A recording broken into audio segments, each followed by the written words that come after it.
Lila Govinda Gopala Vrindavana Purandara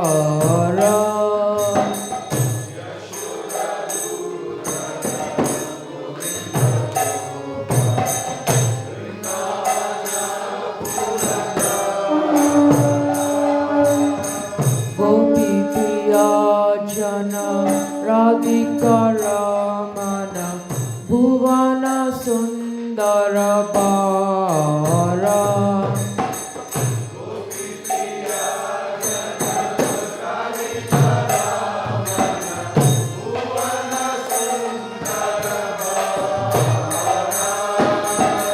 Ravana Nankara Makhana Taskara Gopi Jana Vastrahari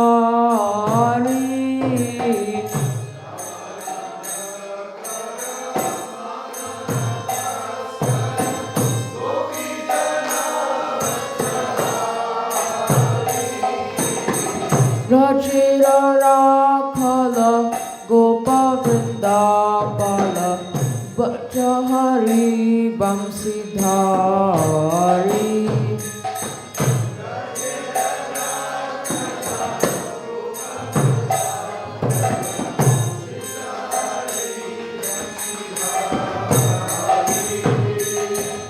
Yoginda Bandana Shinandanandana Raja Jana Bayahari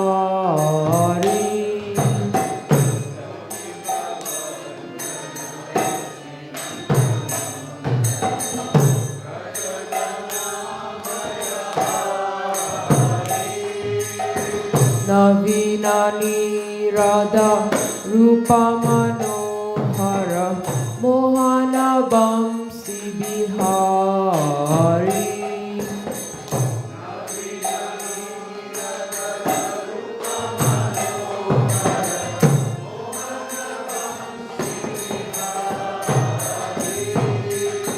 Yashoda Nandana Kamsani Sudana Nikunjara Savilasi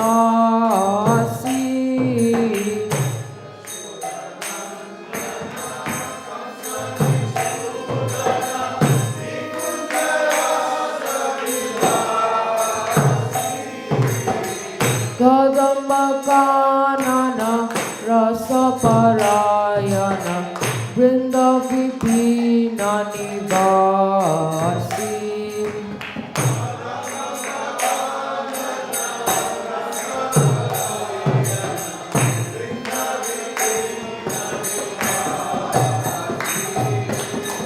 Ananda Vardhana Premani Kirtana Ulasara Jojakagama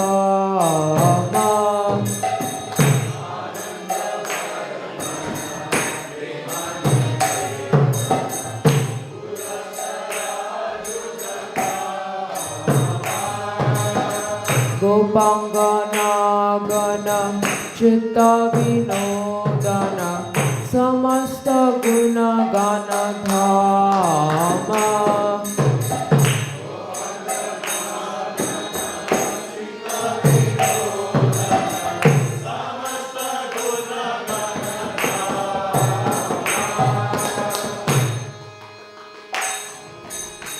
Jamuna Jivana Kili Parayana Manasa Chandra Chakora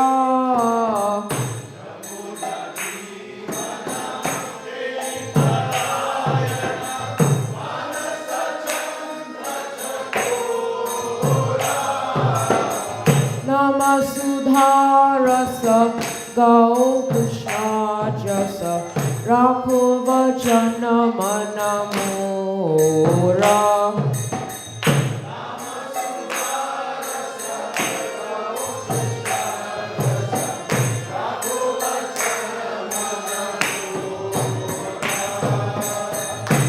Vibhavari Shisha Aloka Prahisha Nidrachari Utto Jiva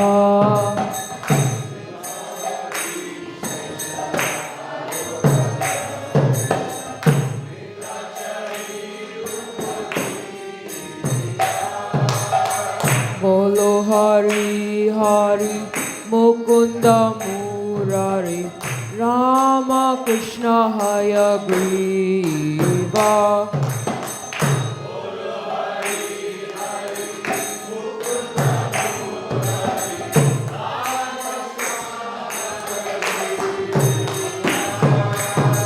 Namah Vishnupadaya Krishna Pristhaya Bhutale Srimate Bhakti Vedanta Swami Niti Namine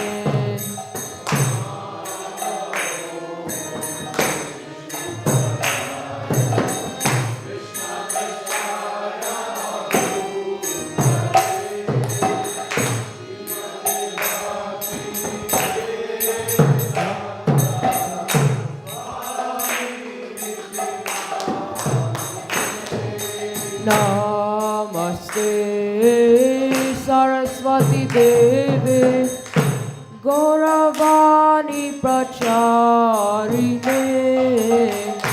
Nirvishesha Shunyavadi Paschatya Deshatarine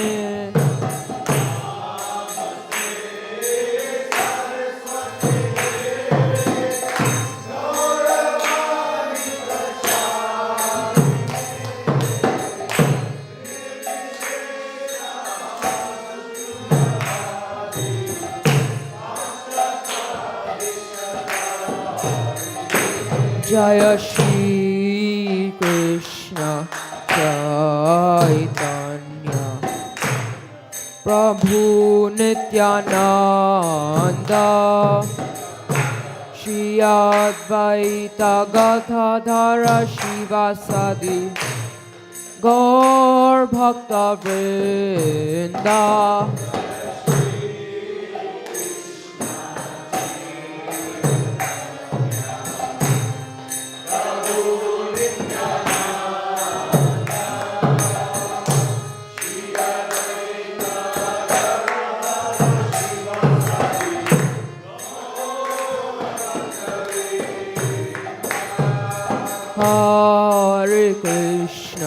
Hare Krishna, Krishna Krishna, Hare Hare, Hare Rama,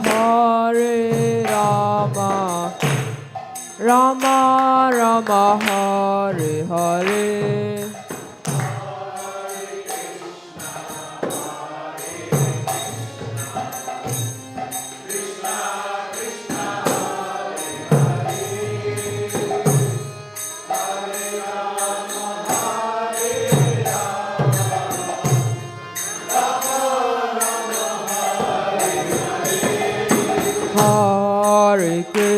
Hare Krishna, Krishna Krishna, Hare Hare, Hare Rama,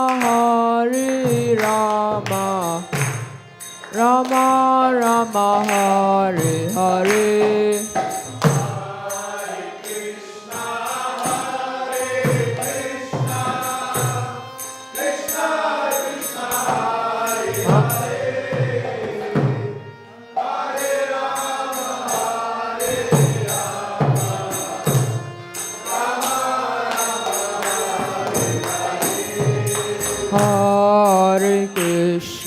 Hare Krishna, Krishna Krishna, Hare Hare, Hare Rama, Rama Rama, Hare Hare.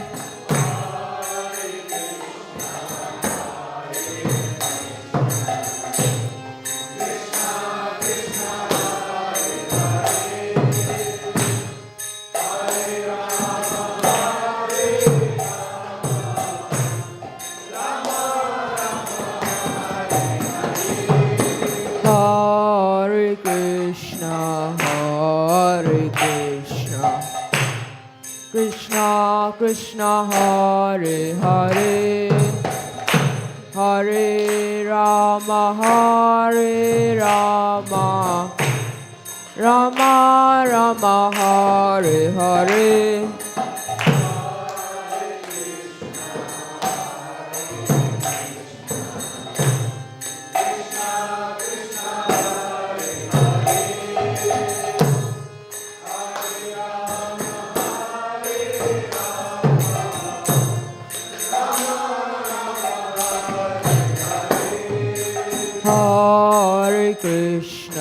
Hare Krishna, Krishna Krishna Hare Hare, Hare Rama,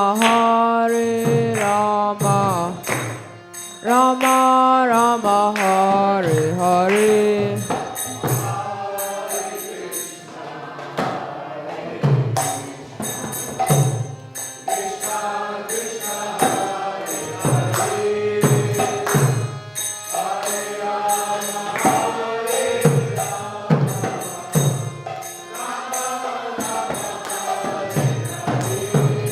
Hare Krishna,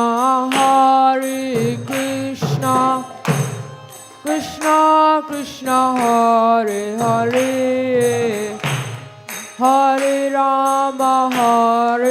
Rama, Rama Rama Hare Hare.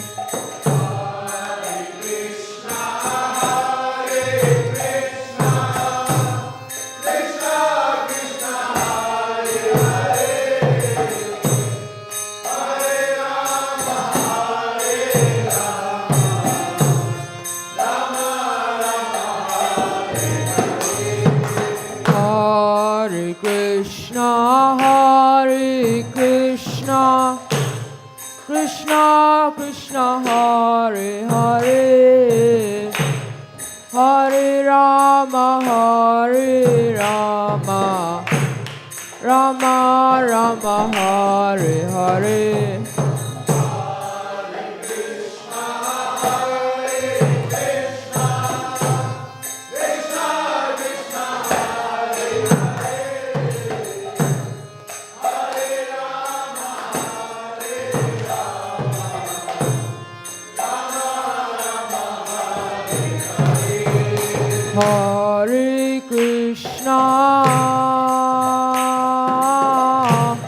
Hare Krishna,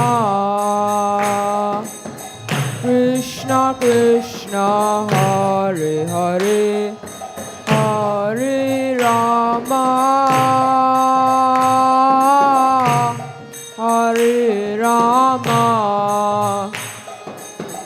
Rama Rama Hare Hare.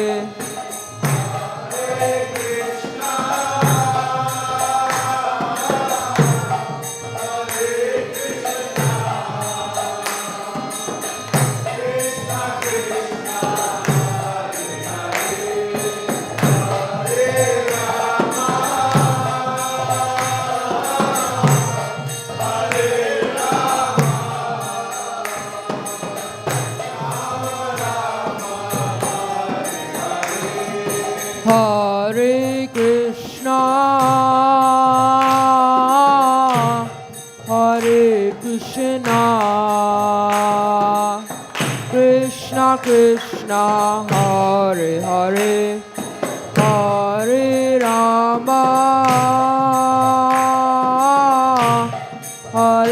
Rama, Rama Rama Hare Hare.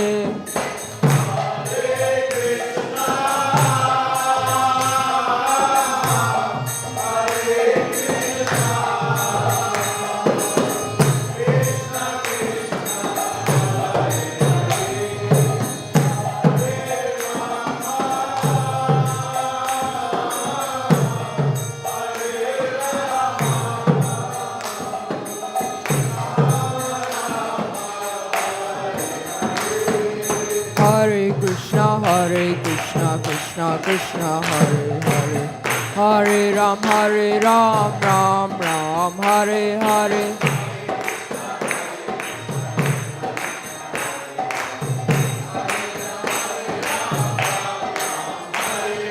Hare Krishna, Krishna Krishna, Hare Hare, Hare Ram, Ram Ram, Hare Hare.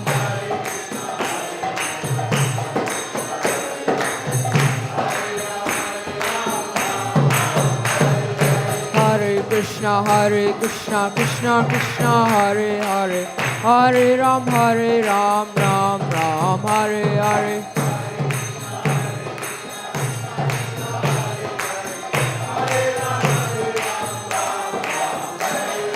Hare Krishna, Krishna Krishna, Hare Hare, Hare Ram, Ram Ram, Hare Hare.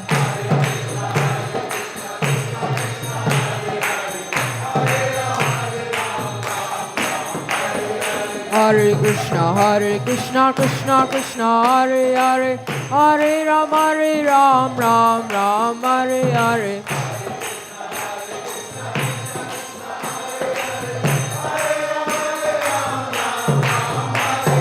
Hare Krishna, Krishna Krishna, Hare Hare, Hare Ram, Ram Ram, Hare Hare.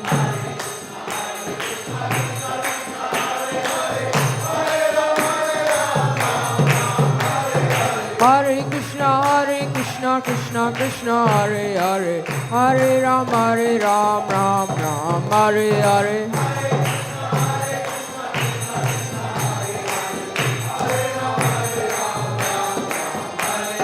Hare Krishna, Krishna Krishna, Hare Hare, Hare Ram, Ram Ram, Hare Hare.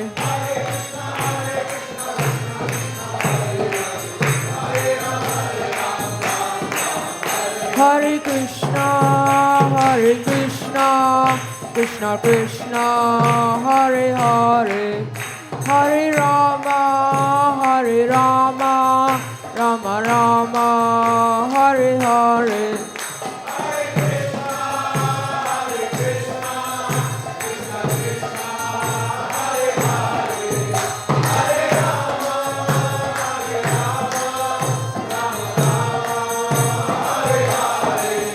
Jaya Radha, Madan Mohan Radha, Madan Mohan Radhe.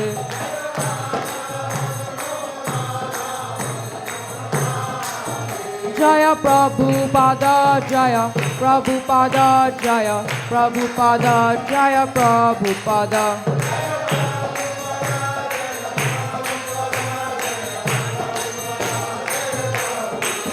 Jaya Guru Deva, Jaya Guru Deva, Jaya Guru Deva, Jaya Guru Deva.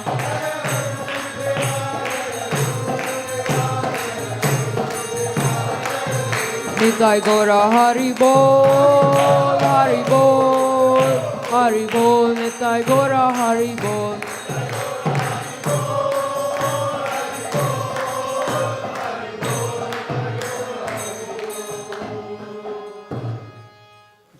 Jai Vishnupada Paramahamsa Pravetakacharya Shratar Shakrashi Srimad Srila Vaichnaravinda Bhaktivedanta Swami Srila Prabhupada Ki. Jai Om Vishnupada Paramahamsa Pravetakacharya Shratar Shakrashi Srimad Srila Bhaktisiddhanta Saraswati Thakur Srila Prabhupada Ki. Ananta Koti Vaishnavinda Ki. Namacha Srila Haridas Thakur Ki. Prem se kaho Shri Krishna Chaitanya Prabhu Nityananda Shri Advaita Gadadhar Shrivasadi Gaura Bhaktivedanta Ki. Shri Radha Krishna Gopa Gopinath Shyamakunda Radha Kundagiri Govardhan Ki. Vrindavan Mathura Dham Ki. Mayapur Jagannath Puri Ki. Gangamai Yamunamai Ki. Bhakti Devi Tulsi Devi Ki. Samaveda Bhakti Vrinda Ki. All Gurus Da Samudavaris. All Gurus Da Samudavaris. All Gurus Da Samudavaris. All Gurus, all Gurus, all Gurus, Shishi Guru and Gauranga.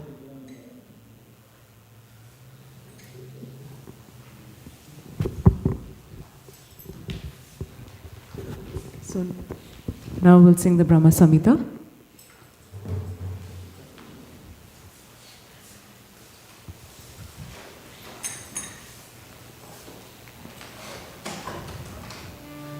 Wait. Okay. Ishvara Parama Krishna Satchidananda Vigraha Anadiradir Govinda Sarvakarana Karanam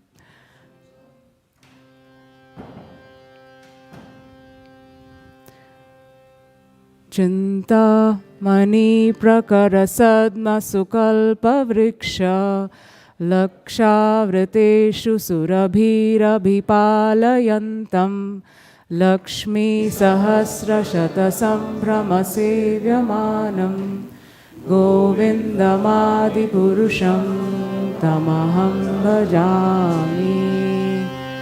वेणुं क्वनन्त अरविन्ददलायताक्षं बर्हावतां समसिताम्बुदसुन्दरङ्गं कन्दर्पकोटिकमनीयविशेषशोभं गोविन्दमादिपुरुषं तमहं भजामि। आलोलचन्द्रकलसाद्वनमाल्यवंसि रत्नाङ्गदं प्रणयकेलिकलाविलासं श्यामं त्रिभङ्गललितं नियतप्रकाशं गोविन्दमादिपुरुषं तमहं भजामि। अङ्गानि यस्य सकलेन्द्रियवृत्तिमन्ति पश्यन्ति पान्ति कलयन्ति चिरं जगन्ति आनन्दचिन्मयसदुज्ज्वलविग्रहस्य गोविन्दमादिपुरुषं तमहं भजामि। अद्वैतमच्युतमनादिमनन्तरूपम् आद्यं पुराणपुरुषं नवयौवनं च वेदेषु दुर्लभमदुर्लभमात्मभक्तौ गोविन्दमादिपुरुषं तमहं भजामि। पन्थास्तु कोटिशतवत्सरसम्प्रगम्यो वायोरथापि मनसो मुनिपुङ्गवानां सोऽप्यस्ति यत्प्रपदसिम्यविचिन्त्य तत्त्वे गोविन्दमादिपुरुषं तमहं भजामि। एकोऽप्यसौ रचयितुं जगदण्डकोटिं यच्चक्तिरस्ति जगदण्डचयाय दन्ता अण्डान्तरस्थपरमाणुचयान्तरस्थं गोविन्दमादिपुरुषं तमहं भजामि। यद्भावभावितधियो मनुजास्तथैव सम्प्राप्य रूपमहिमाशनमयानभूषा सुप्तैर्यमेव निगमः प्रथितैस्तुवन्ति गोविन्दमादिपुरुषं तमहं भजामि। आनन्दचिन्मयरसप्रतिभाभिदादिस्ताभीर्य एव निजरूपतया कलाभि गोलोक एव निवसत्यखिलात्मभूतो गोविन्दमादिपुरुषं तमहं भजामि। प्रेमाञ्जनचुरितभक्तिविलोचनेन सन्तः सदैव हृदयेषु विलोकयन्ति यं श्यामसुन्दरमचिन्त्य गुणस्वरूपं गोविन्दमादिपुरुषं तमहं भजामि। रामादिमूर्तिषु कलानियमेन तिष्ठन् नानावतारमकरोद्भुवनेषु किन्तु कृष्णः स्वयं समभवत् परमः पुमान्यो गोविन्दमादिपुरुषं तमहं भजामि। यस्य प्रभा प्रभवतो जगदण्डकोटिकोटिस्वशेषवसुधादिविभूतिभिन्नं तद्ब्रह्मनिष्कलमनन्तमशेषभूतं गोविन्दमादिपुरुषं तमहं भजामि। माया हि यस्य जगदण्डशतानि सूते त्रैगुण्यतद्विषयवेदवितायमाना सत्त्वावलम्बि परसत्त्वविशुद्धसत्त्वं गोविन्दमादिपुरुषं तमहं भजामि नन्दचिन्मयरसदात्मनस्सु यः प्राणिनां प्रतिफलं स्मरतानुपेत्य लीलायितेन भुवनानि जयत्यजस्रं गोविन्दमादिपुरुषं तमहं भजामि गोलोकनाम्नि निजधाम्नि तले च तस्य देवी महेशहरिधामसुतेषु तेषु ते ते प्रभावनिजया विहिताश्च येन गोविन्दमादिपुरुषं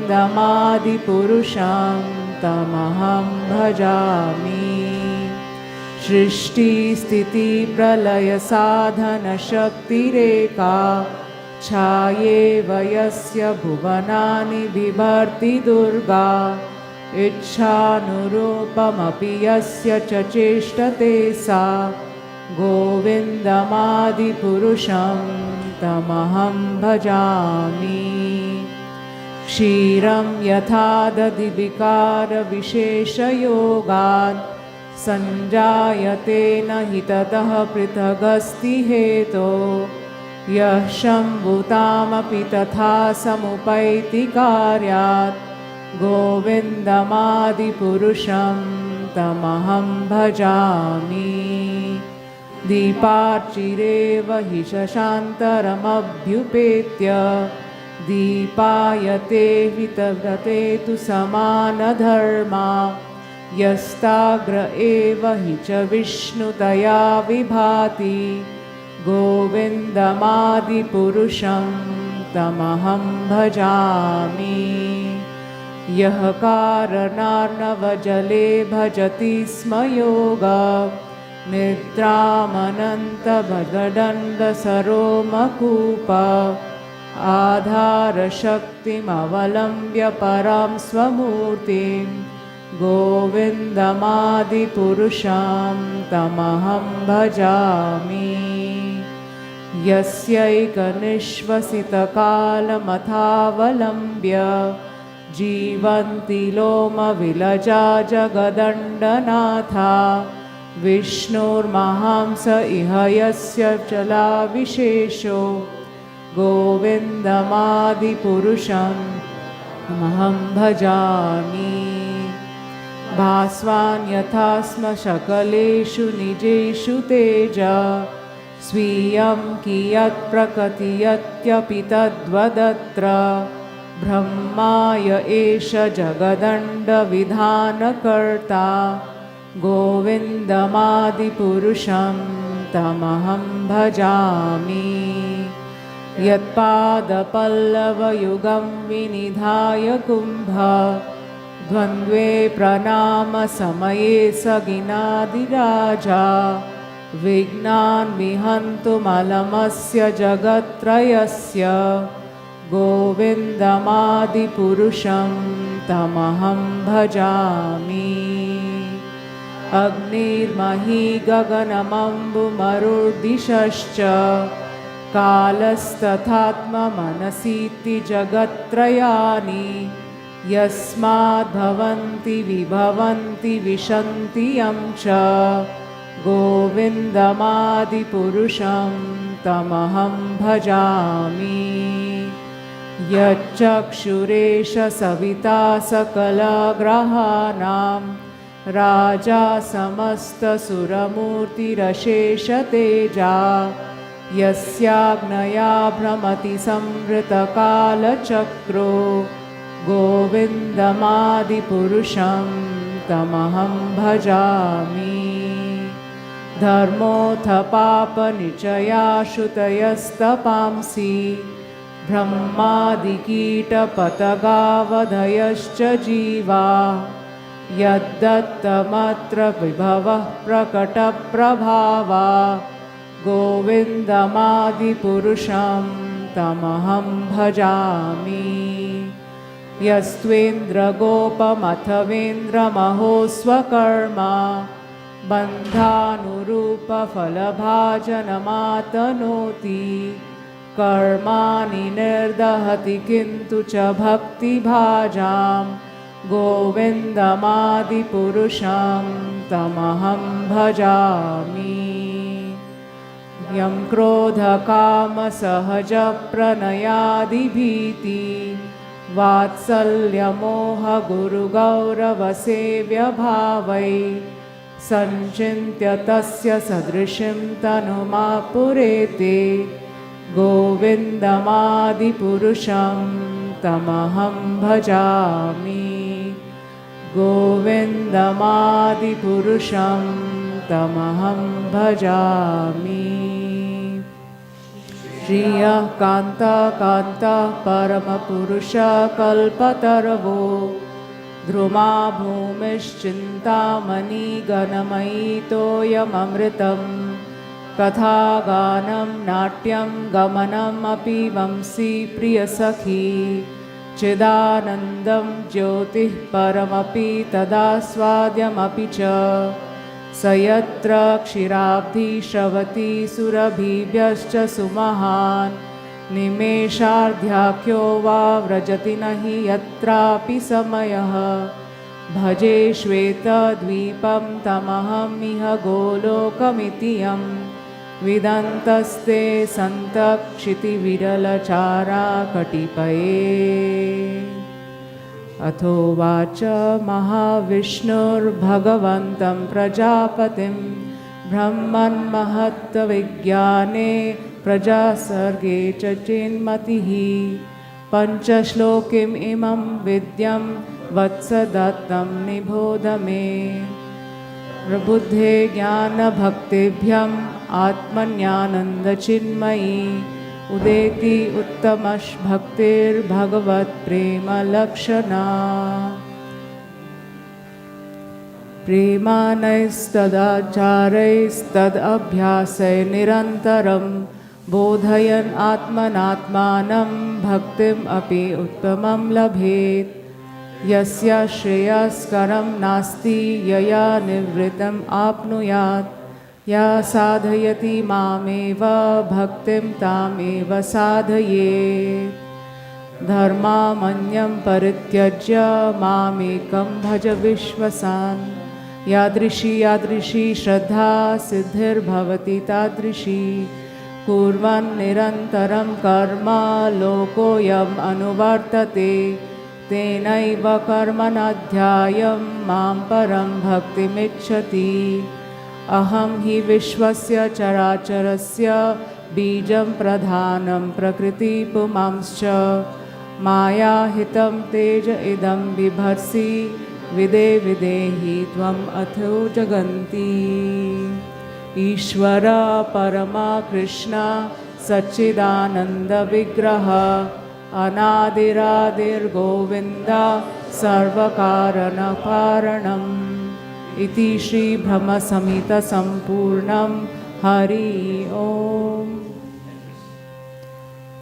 Now let's just put all the mats and get ready for the class at 8 o'clock.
Hare Krishna. Thank you all for this wonderful opportunity to serve you. Today I'll be talking about Govardhan Parikrama. Since the month of Kartik is soon approaching and many devotees are heading to the Dham, our dear Guru, His Grace Vaisheshika Prabhu is also heading there. So I thought this is a good topic to serve the devotees, to serve the Lord, and to serve the Dham remotely, virtually. So we'll begin with that.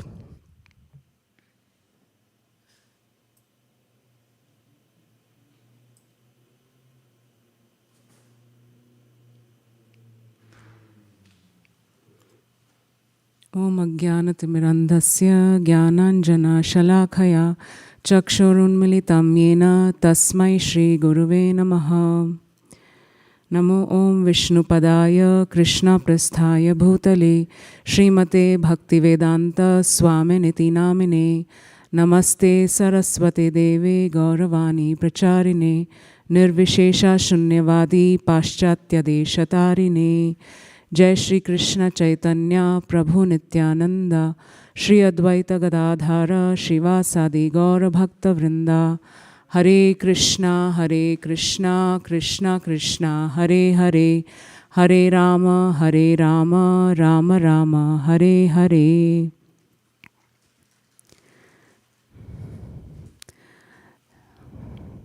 So can I have the slides, Prabhu, just to start?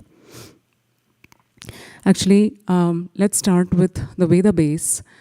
The first instance where we hear about Govardhan, at least for me, was in the Nectar of Instruction as a Bhakti Shastri student. Those who have taken that course, when we study Nectar of Instruction, which is the first book, it is written by Srila Rupa Goswami. In that, the 9th verse is Vaikunta Janito Vara Madhupuri Tatrapi Rasotsavad Vrindaranya Mudara Pani Ramanat Tatrapi Govardhana Radha Kundam Ihakvi Gokulapate Premamrita Plavanat Kuryadasya Virajito Giritate Sevam Vivekinaka. So, if we can go to the meaning for that, it's a verse 9 of Nectar of Instruction. Text 9. So, if anyone wants to read the translation, can take the mic and read the translation.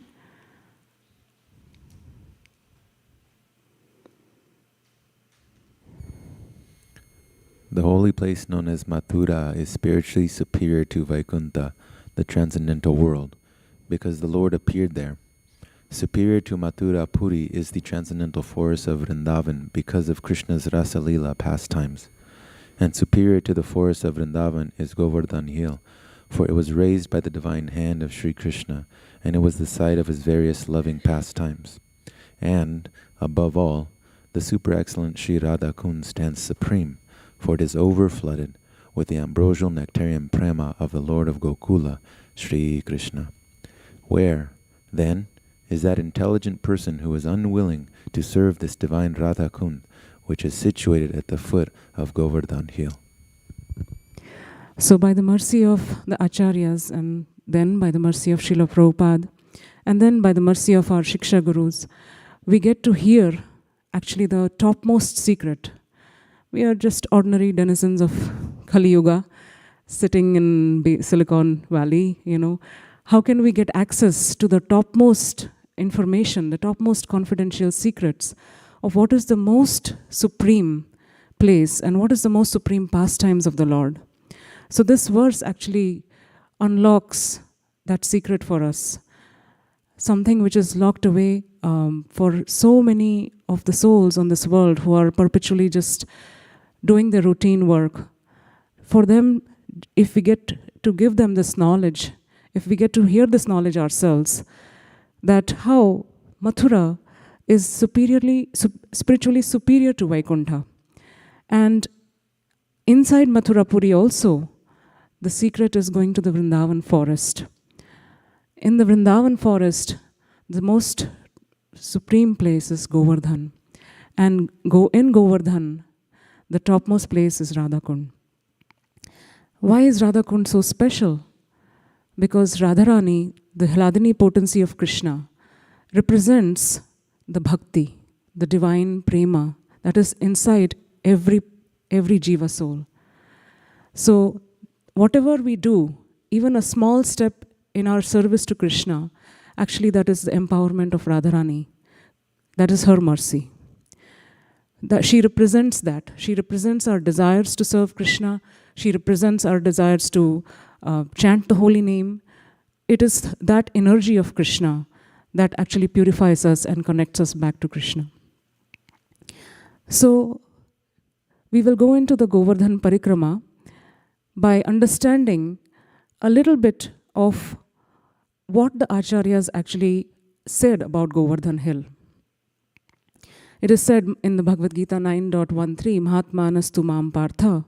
So we follow those great souls because they are engaged in pure devotional service. And they know that the Supreme Personality of Godhead is original and inexhaustible. So in the Govardhan Parikrama, this is a beautiful Govardhan hill. We just take darshan and seek his blessings so we can talk about him, glorify him, because he is the topmost devotee.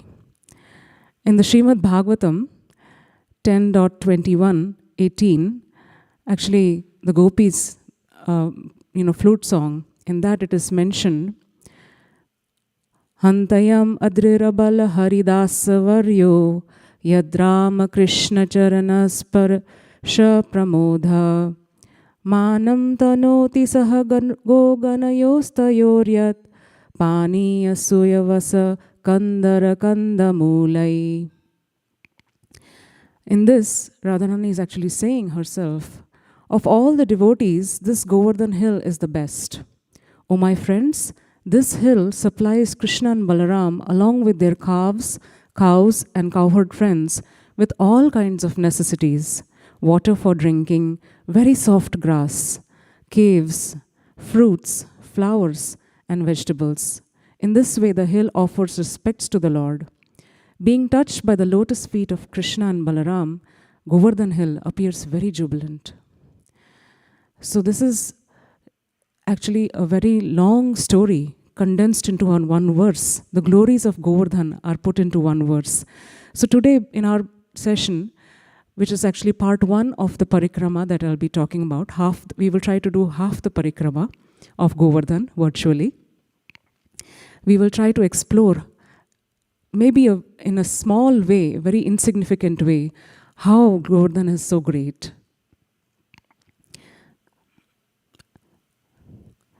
So, what are some of the reasons why Govardhan is special? You must have heard that there are different rasas, 5 main rasas that devotees can relate to with Krishna. There is a rasa of Vatsalya, parenthood. There is a rasa of Madhurya, Sakha, and Dasya. So there are different rasas. And in different pastimes of Lord, in the Krishna book or in the 10th canto of Srimad Bhagavatam, different devotees have different rasas at different times. So there are some pastimes, the childhood pastimes of Krishna, where he is having a lot of parental affections. The Vatsalya Bhava is very prominent in those chapters. In some areas where he's a little bit grown up and he's playing with his cowherd friends, the Sakha Bhava is very prominent. And then when he grows a little bit more, and the gopis of Vrindavan, there are a lot of pastimes with the gopis of Vrindavan and Krishna, then the Madhurya pastime becomes prominent. But the Govardhan Lila is the only Lila in which all the different devotees of all these different moods are gathered together under one hill as an umbrella, and Krishna is able to reciprocate with all of their feelings simultaneously. And it is not just for a few moments or a few seconds. It is for 7 full days, 24 hours. They were not affected by hunger or thirst. They were not affected by any distractions that, oh, I have these duties to do. I have to take care of the children. I have to, take care of the cows. So many duties that the cowherd men and women of Vrindavan have. All that was actually brought to a standstill. And it was all under one hill that they were so close to their lovely Lord, and they were able to exchange those feelings of just being near him and experiencing that topmost reciprocation from the Lord. So Govardhan Hill represents that beautiful experience. He is not just a mere mountain. He facilitated that. And that is why he is Haridasavaryo. It is mentioned that Yudhishthir Maharaj, Uddhava, all these devotees from the Bhagavatam are Haridas. They are very exalted devotees of the Lord. But Haridasavaryo, that designation belongs to Govardhan Hill because he is the topmost. So he exemplifies the mode of a devotee who is really desperate to serve the Lord. So when we have that feeling that I'm slacking in my devotional service, we can take shelter of Govardhan. Simply by the mercy of Govardhan, we can get that eagerness, that lolium, that greed, that desire, that how I can improve my service to the Lord. And there's a whole class we can actually go into the glories of describing Govardhan himself. Like it just mentioned, the soft grasses. The functions of the grass is actually to supply, very tasty. It's so tasty that the cows, when they produce the milk and that milk is offered to Krishna, it is very satisfying. It's very nourishing. The grasses are actually, Govardhan makes sure that these grasses are very soft, so that when Krishna and his friends, they walk on the hill, their feet are not affected. Their lotus feet are so tender and so delicate that the grasses don't poke them. They don't have any more thorns in them. And so on. If we can go into the details of describing all the different aspects of Govardhan Hill, like the waterfalls. So actually there are acharyas commentaries of acharyas which describe how these are actually the ecstatic symptoms of Govardhan. The grasses represent the standing of hairs on end. The waterfalls, they represent his perspiration, and so on. So Govardhan is actually a very, very special place, not just a mountain, but it is a playground. When we are little and we are very innocent, all we want to do is just play. We want to go out and have fun with our friends. And Krishna is the supreme child in that sense. He wants to enjoy the most with his cowherd boy friends. He finds amazing experiences with his with his cowherd friends. And that all happen around Govardhan Hill. So Govardhan becomes like a large playground where Krishna can enjoy his childhood pastimes. And of course, when he grows older, he enjoys his Madhurya Lila as well.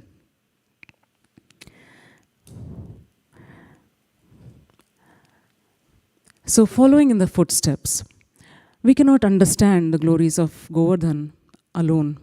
We need the parampara. So first of all, who started the Govardhan Parikrama? It was Krishna himself.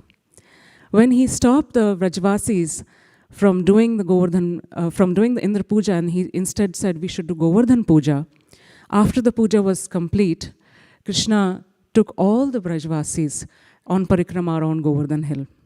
So he is our starting guru to show us why Govardhan Parikrama is very important. And then following in his footsteps, we have Lord Chaitanya Mahaprabhu. Chaitanya Mahaprabhu, as we see, in his pastimes, in the later pastimes, when he actually visits Govardhan Hill, finally, he just sees one of the rocks and he just goes and embraces it.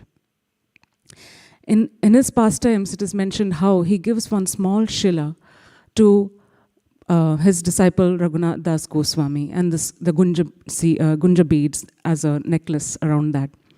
So it was a small rock, and there's also a thumbprint of Chaitanya Mahaprabhu on that small Shila. We can see it if you see closely. That is because of the ecstasy of Lord Chaitanya. Even when Krishna was there, actually when Krishna walked on the hill, because it's made of a lot of rocks, and rocks sometimes have sharp edges. So wherever Krishna would put his lotus feet, the rock would just melt and become soft for the Lord's feet. And so we can actually understand how Govardhan is a person. He's a great devotee. He's so sensitive to the needs of the Lord. Simply to make the experience comfortable, he would just melt. And so we can see that it is possible even for Lord Chaitanya Mahaprabhu, who is none other than Krishna himself, to have that same. He also has an impression on this small Shila. So next we see that also the Acharyas, following, actually even before Chaitanya Mahaprabhu, Madhavendra Puri, who is the guru of Ishwara Puri, who is the guru of Chaitanya Mahaprabhu, he was also an exalted devotee and actually a very Mahabhagavat who found the Gopal deity that is actually on top of the Govardhan hill. It was installed on top of the Govardhan hill. And Ishwari Puri also, and after Chaitanya Mahaprabhu, who actually went to Govardhan in the year 1515, we have Nityananda Prabhu, Advaita Acharya, and the 6 Goswamis. They all actually resided near Govardhan hill. Eventually they wanted to do Govardhan Parikrama. So Govardhan Parikrama is being done from the beginning of the existence of Govardhan on this earth. And later on, Sanatan Goswami, who we will talk about on our Parikrama Marg, his bhajan kutir is also there on the Parikrama Marg. He did Parikrama every day, even in his old age. So there's a very beautiful pastime about him. And then Bhakti Vinod Thakur, Bhakti Siddhanta Saraswati Thakur, they all had homes actually near Govardhan because they wanted to go do Govardhan Parikrama.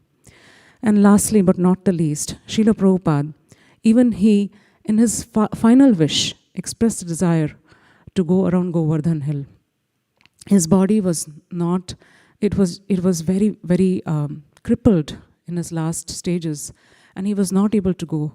So the disciples of Srila Prabhupada actually took him in his murti form around Govardhan hill to fulfill his desire. And of course, we have this whole understanding of doing Govardhan Parikrama brought to us by the disciples of Srila Prabhupada. For me personally, by his grace, Vaisheshika Prabhu, who goes to Govardhan Parikrama every year. In fact, in the month of Kartik, for many, many years, he tries to do it every day.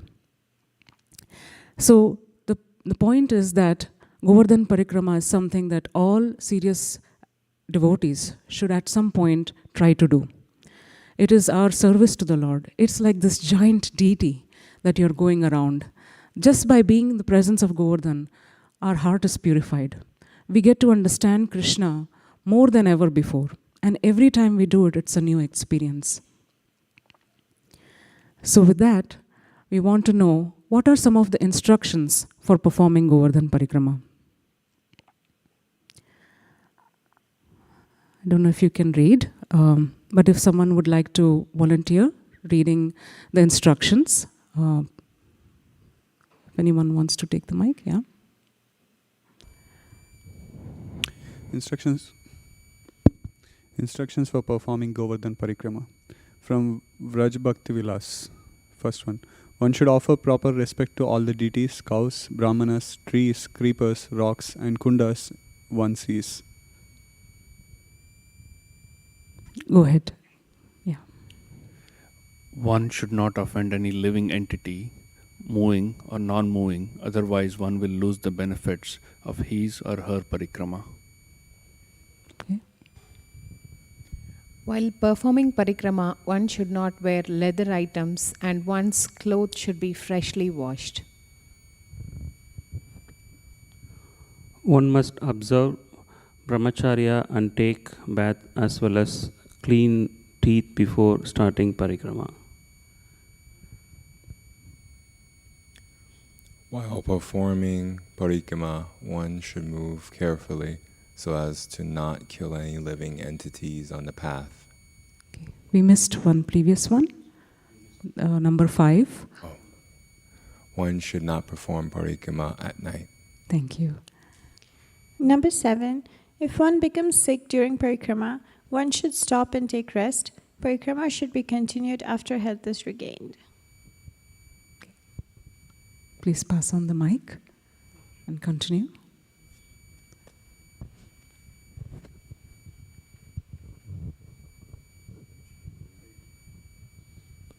One should not leave his or her parikrama uncompleted. And women should not perform parikrama during their monthly cycle. The last one is, one should not strain himself or herself while performing parikrama. So sometimes in our over-enthusiasm, we might think, let's do the parikrama and let's do it. And even if I'm feeling hurt, and I'm not emotionally feeling happy, but let me do it because there is a sense of passion. So actually, because parikrama, Govardhan Hill is a transcendental personality, he does not want us to do the parikrama when we are feeling that kind of mood. Our mode should be correct. It should be in the mode of goodness, that I want to do this as a service. So for some reason, if I'm not in a state physically, then I should try to do it in the mind, or I should try to do it in parts. And it is quite okay to do part of the parikrama at one time and then come back and start from that point and continue the parikrama. It is allowed to do that. Because again, the process of bhakti is not on the mental platform or on the physical platform. It's on the spiritual platform. And bhakti cannot be forced. It is something that is given. It is achieved by the mercy of devotees, and Govardhan is the supreme devotee. Haridasa Varyo. There are some offenses to be avoided in the holy dham, and it will be nice if we can continue reading. If someone can volunteer to read. Okay. Yeah. First one, to have contempt or disrespect towards the Guru, who is the revealer of the holy dham. Second, to think that the holy dhamma is temporary. To commit violence towards any of the residents of the holy dhamma or to any of the pilgrims who come there, or to think that they are ordinary mundane people. Number 4. To perform mundane activities while living in the holy dharma. Number 5. Earning money by and making a business of deity worship and chanting the holy name. Number 6. To think that the holy dham belongs to some mundane country or province, or to think that the dham of the Lord is equal to a holy place connected with some demigod, or to attempt to measure the area of the dham.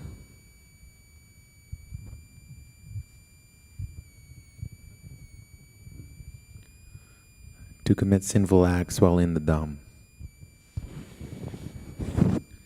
To consider Vrindavan and Navadvip different.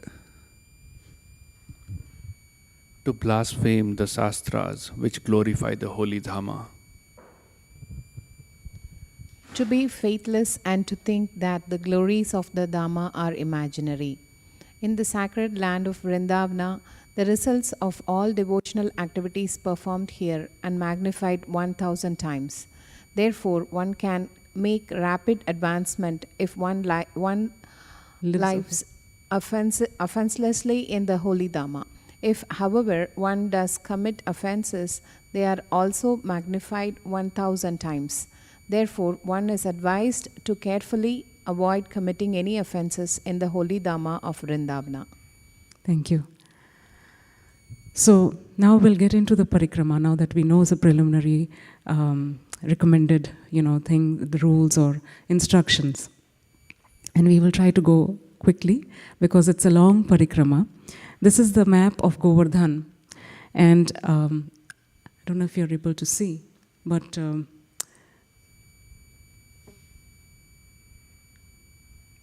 so this is actually the hill.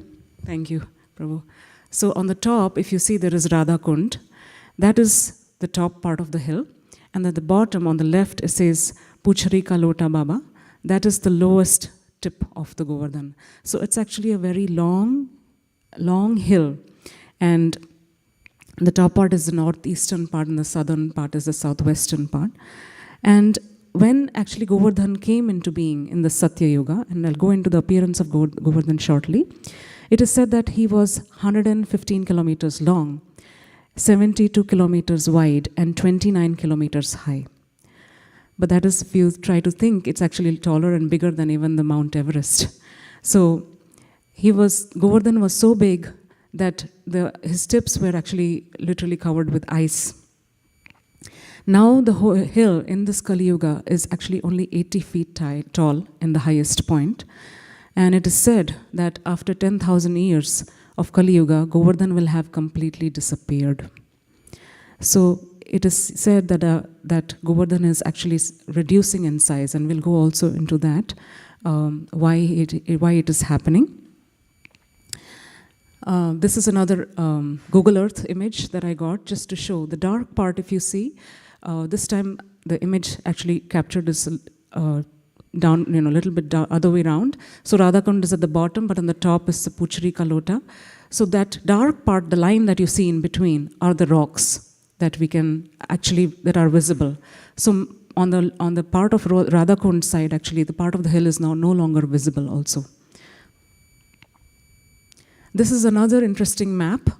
On the top, we have the Radhakund, and actually the scriptures mention, Acharyas mention that the shape of Govardhan is like a peacock. And I used to wonder, how is it possible? And then I thought about it, that probably this is what they mean. This is completely my understanding of the shape of Govardhan. He's in a peacock. The top part, which is Radhakund and Shyamkund, the two main important kunds, are like, it is mentioned in the scriptures, they are the eyes of the peacock. And the tail, which is called Puchri Kalota, is actually the lower part, which is the tail part of the shape of a peacock. This is another picture of the Govardhan, and it is full of images that show the different kundas. When Govardhan Lila happened, and the whole Lila of Abhishek of Krishna happened, once Indra was forgiven, all the water sprinkled in different places of Govardhan and formed kundas, or holy lakes. And what exists today somehow is actually very little of what was there at that time, 5,000 years ago. But whatever does exist are the important places of worship and visit during the Parikrama. So, introduction to Govardhan. This is the beautiful pastime that happened when Indra, who was a demigod, actually the king of the demigods, got very, he forgot his position. He got very proud of his position, and as a result of which, he decided that he will punish the Vrajavasis by actually killing them. So it was a very great offense. And we have to learn from Indra that how even a devotee like Indra can fall into this kind of a consciousness. And on the other hand, Krishna did this wonderful Lila of Govardhan, lifting the Govardhan. Why did he choose Govardhan to, counter Indra's pride, to teach him a lesson? It is like an example is given in one of the lectures I was listening by Chaitanya Charan Prabhu, that how if someone feels that they are very important and they are given this invitation to a place where they are the chief guest. And just before the event actually takes place, they get a notice, oh, you know what? Sorry, you're not the chief guest anymore. If they are very proud of their position, they're going to be pretty taken aback. And not only that, on top of that, if they come to know someone who's really, very insignificant in terms of position or title and probably not having much opulence, that person was given the position of the chief guest. How much it affects their false ego. So Govardhan was that selected devotee to show Indra that more than Indra Puja, Govardhan Puja is important. So it humbled Indra so much. And that is the beauty of this pastime also. So Govardhan is not an ordinary person, that he was chosen by Krishna to counter the pride of another great devotee, Indra. This is a view of the Govardhan from the top, and we can see actually a small temple on top, which is the Gopal temple. But before we think about it, can we visit this temple? We have to be aware, actually, Lord Chaitanya Mahaprabhu did not go on top of the hill, because the hill is not different than Krishna. Every rock actually is Krishna's body, is Krishna himself. So in our parampara, we have to not commit this offense of going on top of the hill. But we can hear the stories of all the pastimes that have happened. So appearance of Govardhan. How did Govardhan actually appear?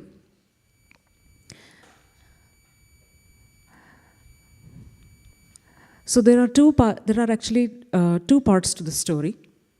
One is when he is in Goloka Vrindavan. It's a very beautiful pastime which mentions how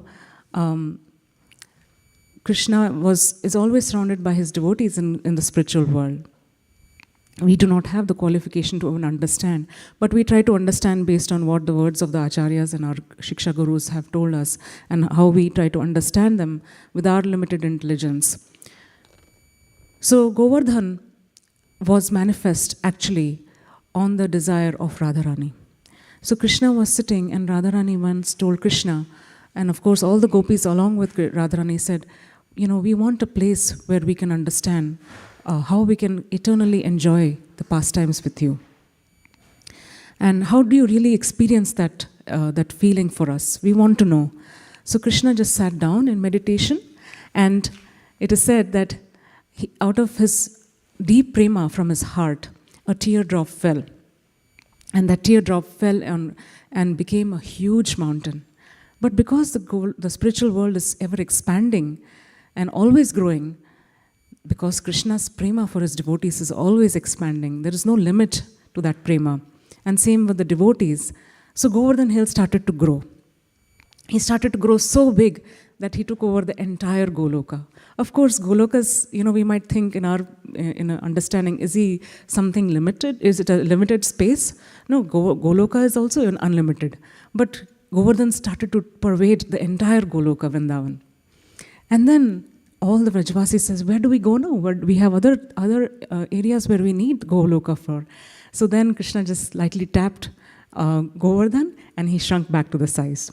But actually, what does this mean? It represents the prema of Krishna, the love that Krishna has for his devotees. So then he is in Goloka Vrindavan, but how does he come to the material world? So there is a story of how Pulastya Muni, so Dronachala is this mount, Dronachala is another mountain who becomes the father of Govardhan, and Govardhan appears in the material world when it is time for Krishna to appear. So Radharani actually says to Krishna that, we have to go to the material world now for the Lila there, but what about Govardhan? What about Yamuna? I'm not going to go there without our Vrindavan. So immediately Krishna says that no, Vrindavan is already manifest there, and so is Govardhan and Yamuna. So Govardhan actually takes birth as a son of Mount Dronachala, and on Shalmali Dvipa. On the 5th canto, it is mentioned how there are different islands. So there are 7 islands that are there, and we are part of the Jambudvipa, the centermost island. And there is Plakshava and then there is Shalmali Dvipa, where Garuda lives. And we cannot, of course, with our modern scientific equipment, even imagine to see any part of even Jambudvipa, what to speak of the other Dvipas.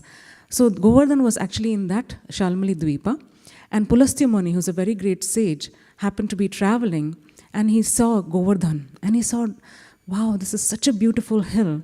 And Pulastya Muni is a resident of actually Kashi or Benares. And he said, there is such a flat land there for my meditation. There is no hill, or there is no such secluded place. It would be so nice to have a hill over there. So he just descends onto that island, and he goes to Mount Dronachala and asks for his son Govardhan. And Mount Dronachala, of course, he finds it very difficult, and he's also scared of the curse by the sage. So reluctantly he says, you can take Govardhan to Kashi. Now Govardhan has his own plans, right? He is a transcendental hill, and he wants to go to the place where Krishna is about to descend. So he makes a condition to Pulastya Muni, and he says that I will go only on one condition, that if you place me down at any point, I will not move from that place. So Pulastya Muni says, all right, I will take you. And he does not suspect anything, and he takes Govardhan hill. And this is a very nice diorama which I saw. It was of Pulasthya Muni trying to lift Govardhan hill and take. Now when Pulasthya Muni was traveling, he, by the arrangement of the super soul, Paramatma, he had a desire to attend to call of nature. And he was very surprised, being a great yogi. Why would he have such a desire while he's in mid-air traveling and bringing Govardhan? So actually it was the pastime of the Lord. And to attend to that call of nature, he had to place Govardhan down in the Braj area. And when he placed him down, he did his duties, he comes back, and he says, okay, Govardhan, let's go. Govardhan says, I'm not moving from here. And so then Pulasthya Muni actually curses Govardhan, that because you're not listening to me, you are going to shrink by the size of one mustard seed every day. So devotees take curses also in a very positive light, because they are actually the arrangement of the Lord. So Govardhan was very big at that time in Satya Yuga. This pastime happened in Satya Yuga. So he shrunk by the time it was Dwapar Yuga to the correct size where Krishna and his boyfriends, the cowherd boys, could have their Lilas on Govardhan. So that explains why this actually curse became a blessing. Also it is said that Govardhan is continuing to shrink after the Lila because of the separation he feels from Krishna. So that is the reason why Govardhan is so small today. He's only 80 feet tall, and he's actually visible even from the top. There are devotees who can send a drone and actually check the Gopal, deity, the temple where the Gopal deity is placed, and get the darshan. But in the past, it was not like that. And we have to be very grateful just to get this understanding how Govardhan is so special, and he's manifested so that we can have his darshan. So now let's begin the Parikrama. You must be wondering, it's been 45 minutes into the class and we haven't even started the Parikrama. But it is important to understand the foundation of how Govardhan is such a special devotee, and how it is so important for us to try to do the Parikrama as many times as possible in this lifetime. So my presentation actually will, sorry about the formatting, for some reason it's not showing properly. Okay, thank you, Prabhu. So for the first part that we will cover today, and I will try as much as possible, is from Kusum Sarovar all the way up to the Lotha Baba temple, and I will explain where exactly that is. But we will cover all these different places: Narada Kund, Manasi Ganga. In Manasi Ganga area there is Chakratirtha, Mukharvinda Mandir, Bhajan Kutir of Sanatan Goswami, Haridev Mandir. Then the Dan Ghati, there is ISKCON temple also, Dan Nivartan Kund, Chandra Sarovar, Aniyur village, Sankarshan Kund, Govinda Kund, and near that is the Madhavendra Puri Kutir, Gopal Mandir, Indra Tila, Balram Mukut Shila, Narsimha Dev temple, Naval Kund, Apsara Kund, and the last part is the Lotha Baba temple. So actually there are two ways to enter Govardhan. One is in the top part where there is, if you see, there are two dots, the water dots, those are the Radha Kund and Shyam Kund. Thank you, Prabhu. So just below that is a Kund which says Kusum Sarovar.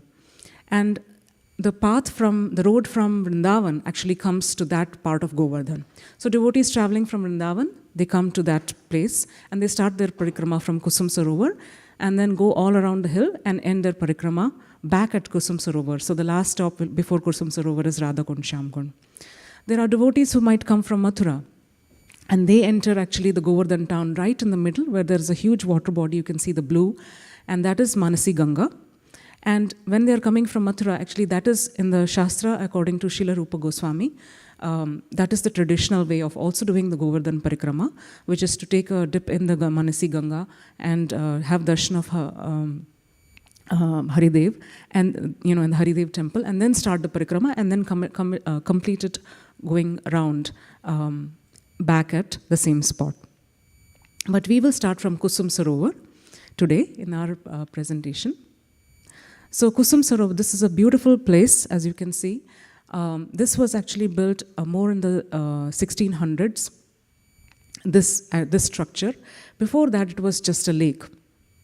So the pastime for this particular lake is that kusum means flowers and Sarovar is a lake. So when Radha and Krishna, when they were having their Leelas at that time, there was a time when, there is actually the festival that happens even today called the Sanji festival. It just completed in Pitru Paksh, which just completed before the Navaratri time. And so for the Sanji festival, what devotees did, and they still do in Braj area, is they decorate their homes with making beautiful designs using colored powders from crushed dried flowers or some fresh flowers and so many other decorative items. And sometimes they use also cow dung. So these are all decorated on their homes, on the walls. And there was a competition in Barsana where all the elderly ladies would decide who gets the best, who's the best design, they get the prize.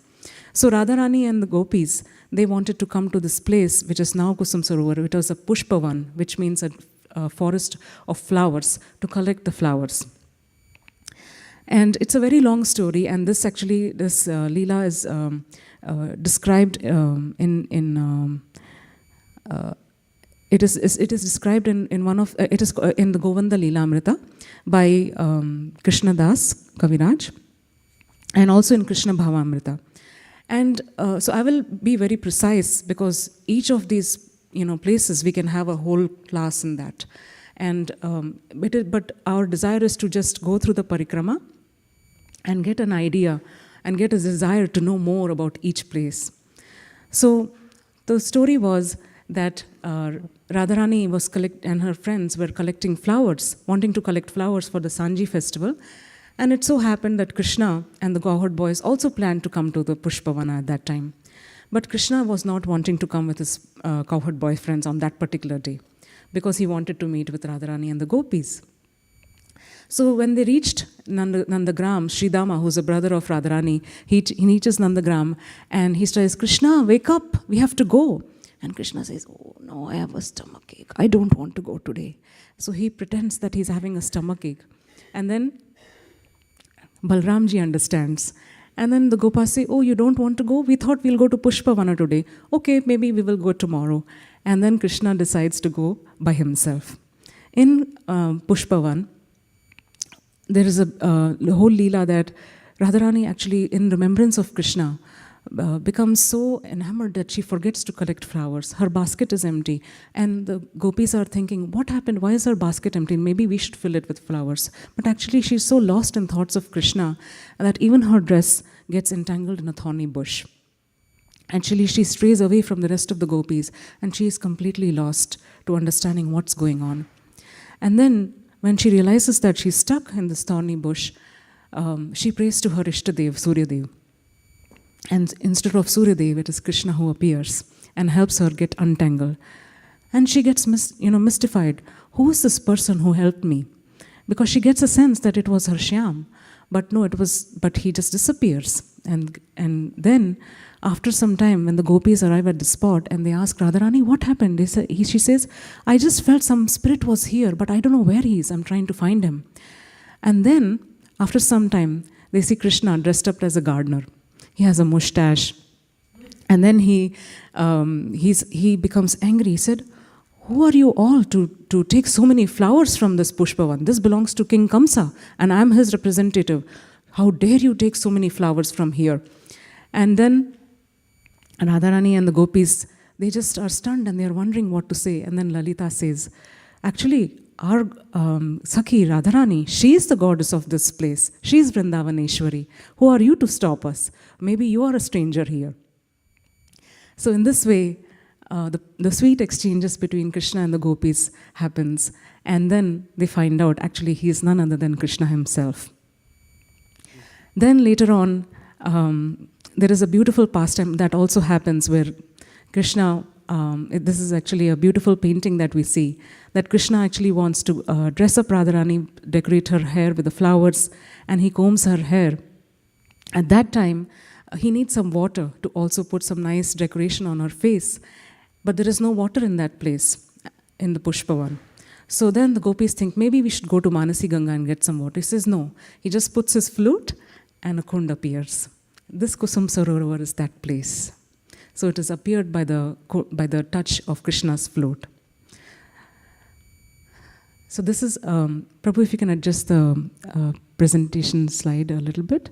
So this is the Sanji festival, the beautiful decorations. There are many, many ways of decoration, as you can see with the cow dung and the decoration with the colorful powders, and the Lilas of Krishna are drawn. Even today, the Brajavasis celebrate this festival. Next, we'll move on. Going a little bit down south, if I can just show here, this place. So this is the Kusum Sarovar. This one right here is the Narada Kund. Narad Muni, as we know, is a very, very important and exalted devotee. He is the only devotee who appears in every canto of Srimad Bhagavatam. He is the one devotee who's always there to rescue other souls. Even if they don't want it, he gives them bhakti. He's there to rescue children like Dhruva Maharaj, Prahlad Maharaj. He's there to rescue demons and tell them and accelerate their pastimes so that they can go back to Godhead or go back to their liberated state. So he's always wondering how I can help the devotees. So once Narad Muni, he also had a desire to come and understand and see what are the pastimes of Krishna in Vrindavan. So this is a place very close to Govardhan, which is actually called Narada Kund or in the Narada Tapasthali. And the beautiful story associated with this place is that Narad Muni was once, he did a lot of tapasya at this place. And then his desire was, how do I participate in the Lila of Krishna? Will Krishna be so merciful? So he happened to actually see, there is a temple of Lord Shiva here, and he started to pray so hard that, please, can you give me entrance into the dham? So there are 5 personalities whose mercy is needed to enter a dham. Actually, to even enter the dham means to actually get a little bit of an insight, how to see the dham, how to really appreciate the dham. So the 5 personalities are Lord Shiva, Purnamasi, Vrinda Devi, Giriraj Govardhan, and Yamuna Devi. So Lord Shiva gave darshan to Narad Muni here and actually gave him a mantra by which he could get access to getting to understand the dham. By chanting that mantra, Narad Muni got darshan of Vrinda Devi. Now he is a brahmachari. Initially thought, who's this girl? He was in deep meditation and he's hearing some ankle bells and he's like, oh no, I'm supposed to be meditation. Let me not get distracted. But it was Vrinda Devi. And when he finally opened his eyes and he says, I have broken enough of my brahmachari vows today.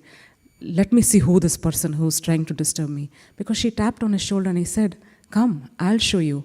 Let me show you what you're looking for. Vrinda Devi takes Narad Muni to Kusum Sarovar, the same place that we were in the previous slide. And over there, Narad Muni says, now what? Already I have followed also a lady in the dham. I have broken my vow so terribly. He's so much in guilt. But Vrinda Devi just pushes him into the Sarovar. And now this is the end of it. To be pushed into the Sarovar by a girl, he's completely, intimidated, completely intimidated.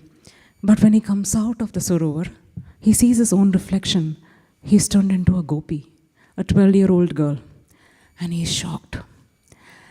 Then actually that form is called Naradi Gopi. So Vrinda then tells him, you cannot see the pastimes of Radha and Krishna in your form as Narad Muni, so I had to make you into a gopi.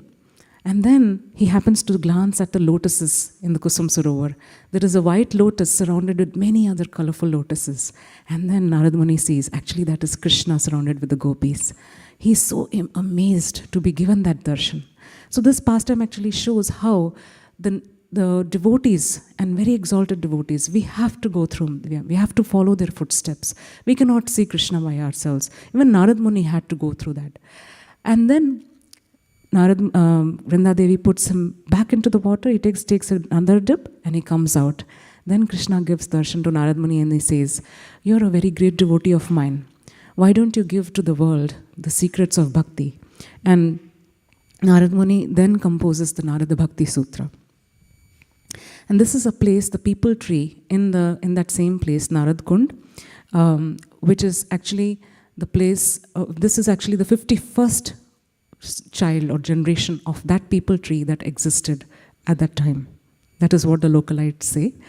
It's a paras people, which means that it has 4 different fruits at the same time.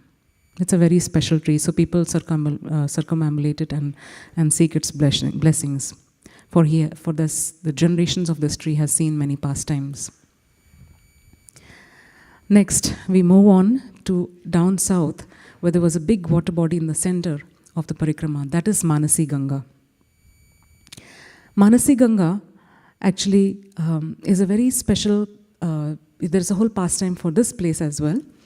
Vatsasura was one of the demons that was killed by Krishna. In the Krishna book it is mentioned. And at that time, the Vrajvasis tell Krishna, the gopis, they tell Krishna, you've killed a calf. And so he says, no, he was a demon. So says, no, you have to take bath in the Ganga to purify yourself. Now Ganga is, north, almost, I think, 500 kilometers north of Vrindavan. And Krishna said, what do I do now? So he just prayed to Ganga in his mind, and Ganga gets manifested in Vrindavan. So this Ganga is called Manasi Ganga, because it was manifested from the mind of Krishna. And this is a beautiful temple in that area. And Manasi Ganga is surrounded by many different important areas. The Manasi Ganga is actually, it was much larger than what it is today. And the famous boat pastime of the Lord took place here. So in this pastime, the gopis once wanted to cross the river, the Ganga river. It was very big at that time when the pastime took place. So Krishna is hiding over there as a boatman, and he's the only boatman available. And obviously the gopis have to go to him, and then they ask him, can you give us a ride? So right when they were giving him a ride, he feels very hungry, and then he creates a thunderstorm. And when the thunderstorm is created, he first tells the gopis, you give me all your butter and all this yogurt and all the bhoga that you're carrying, give it to me. And initially the gopis are hesitant, and then he says, no, if you keep carrying all this weight, then this boat will sink. And then suddenly by divine manifestation there is water that's entering the boat, and the boat is tilting. So the gopis get scared, and then they start listening to this boatman. They don't know he's Krishna. So the picture is so nicely showing how they start throwing all their water pots, all their yogurt pots and the ghee pots into the Manasi Ganga. Then he tells them, even your jewelry is very heavy, throw that also. And then there's a sudden thunderstorm, there's a lightning, and Radharani gets so scared that she just comes and holds the neck of this boatman, and then she feels something metal under his dress, and that is his flute. So then she figures out it's Krishna. And so by the same mystic power, the thunderstorm disappears and Krishna reveals his true form to the gopis. So this is the satellite view of Manasi Ganga. And in this picture, I don't know if you can see, but I hope it is visible. There are many different spots. There is the Chakleshwar Mahadev temple. And there is Mukharvind temple. There is the Sanatan Goswami Bhajan Kutir. So these are some of the important places, but there are many more. There is Brahmakund and so many other places.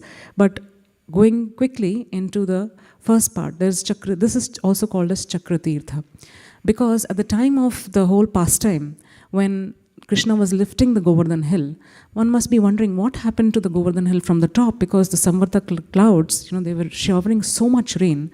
These Samvartaka clouds are not ordinary clouds. They are clouds that appear at the time of devastation. So they are actually meant to destroy. So you can imagine a very quaint, nice village like Vrindavan being attacked by Samvartaka clouds, how hard it must have been. But Govardhan, and Govardhan also from top has so many trees, so many birds, so many animals also residing on it. Beautiful, flora and fauna. So Krishna actually, by his mystic power, he's supporting the Govardhan hill from the bottom on his little finger. But Sudarshan Chakra, the first expansion of Krishna, Balaramji, he manifests as Chakra, and he takes his position on top of the Govardhan hill. And then by his mystic power, not a single drop of water falls on Govardhan. And not even a blade of grass actually was affected by the wrath of Indra. That is the supreme potency of this Chakratirtha. And Chakratirtha is the place where Sudarshan then begged for permanent residence on Govardhan Hill. And Krishna told him that you can reside here, and it's called Chakratirtha. Chakleshwar Mahadev or Chakreshwar Mahadev, these are 5 Shivlingas, and the topmost, the tallest dome in that picture is actually the Chakreshwar Mahadev temple. And in the morning, we get this darshan. And in the evening, we get sometimes different types of darshan, varieties of darshan of these Mahadev. But the beautiful story of this Chakreshwar Mahadev is even Shiva wanted to serve. When he saw that Indra was doing this heinous act of, attacking Braj, Shiva came with his trident, and then he also started to spin his trident and divert all the water.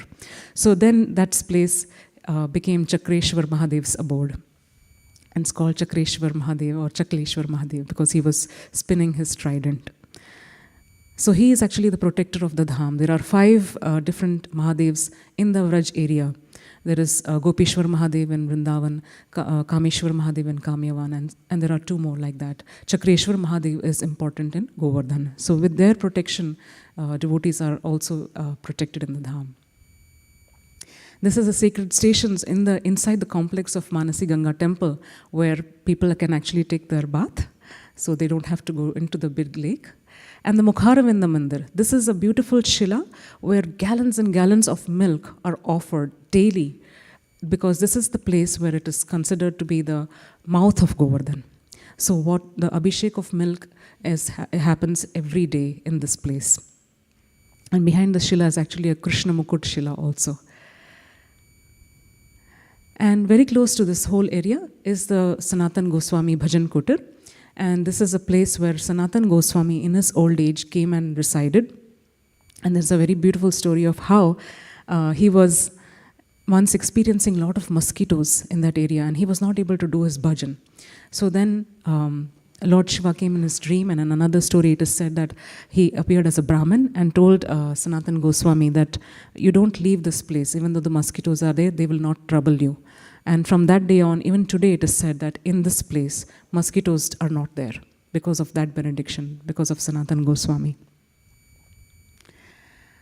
And this is a beautiful pastime of how Sanatan Goswami, when he was in his old age, he actually, even till his old age, he used to do the Parikrama of Govardhan.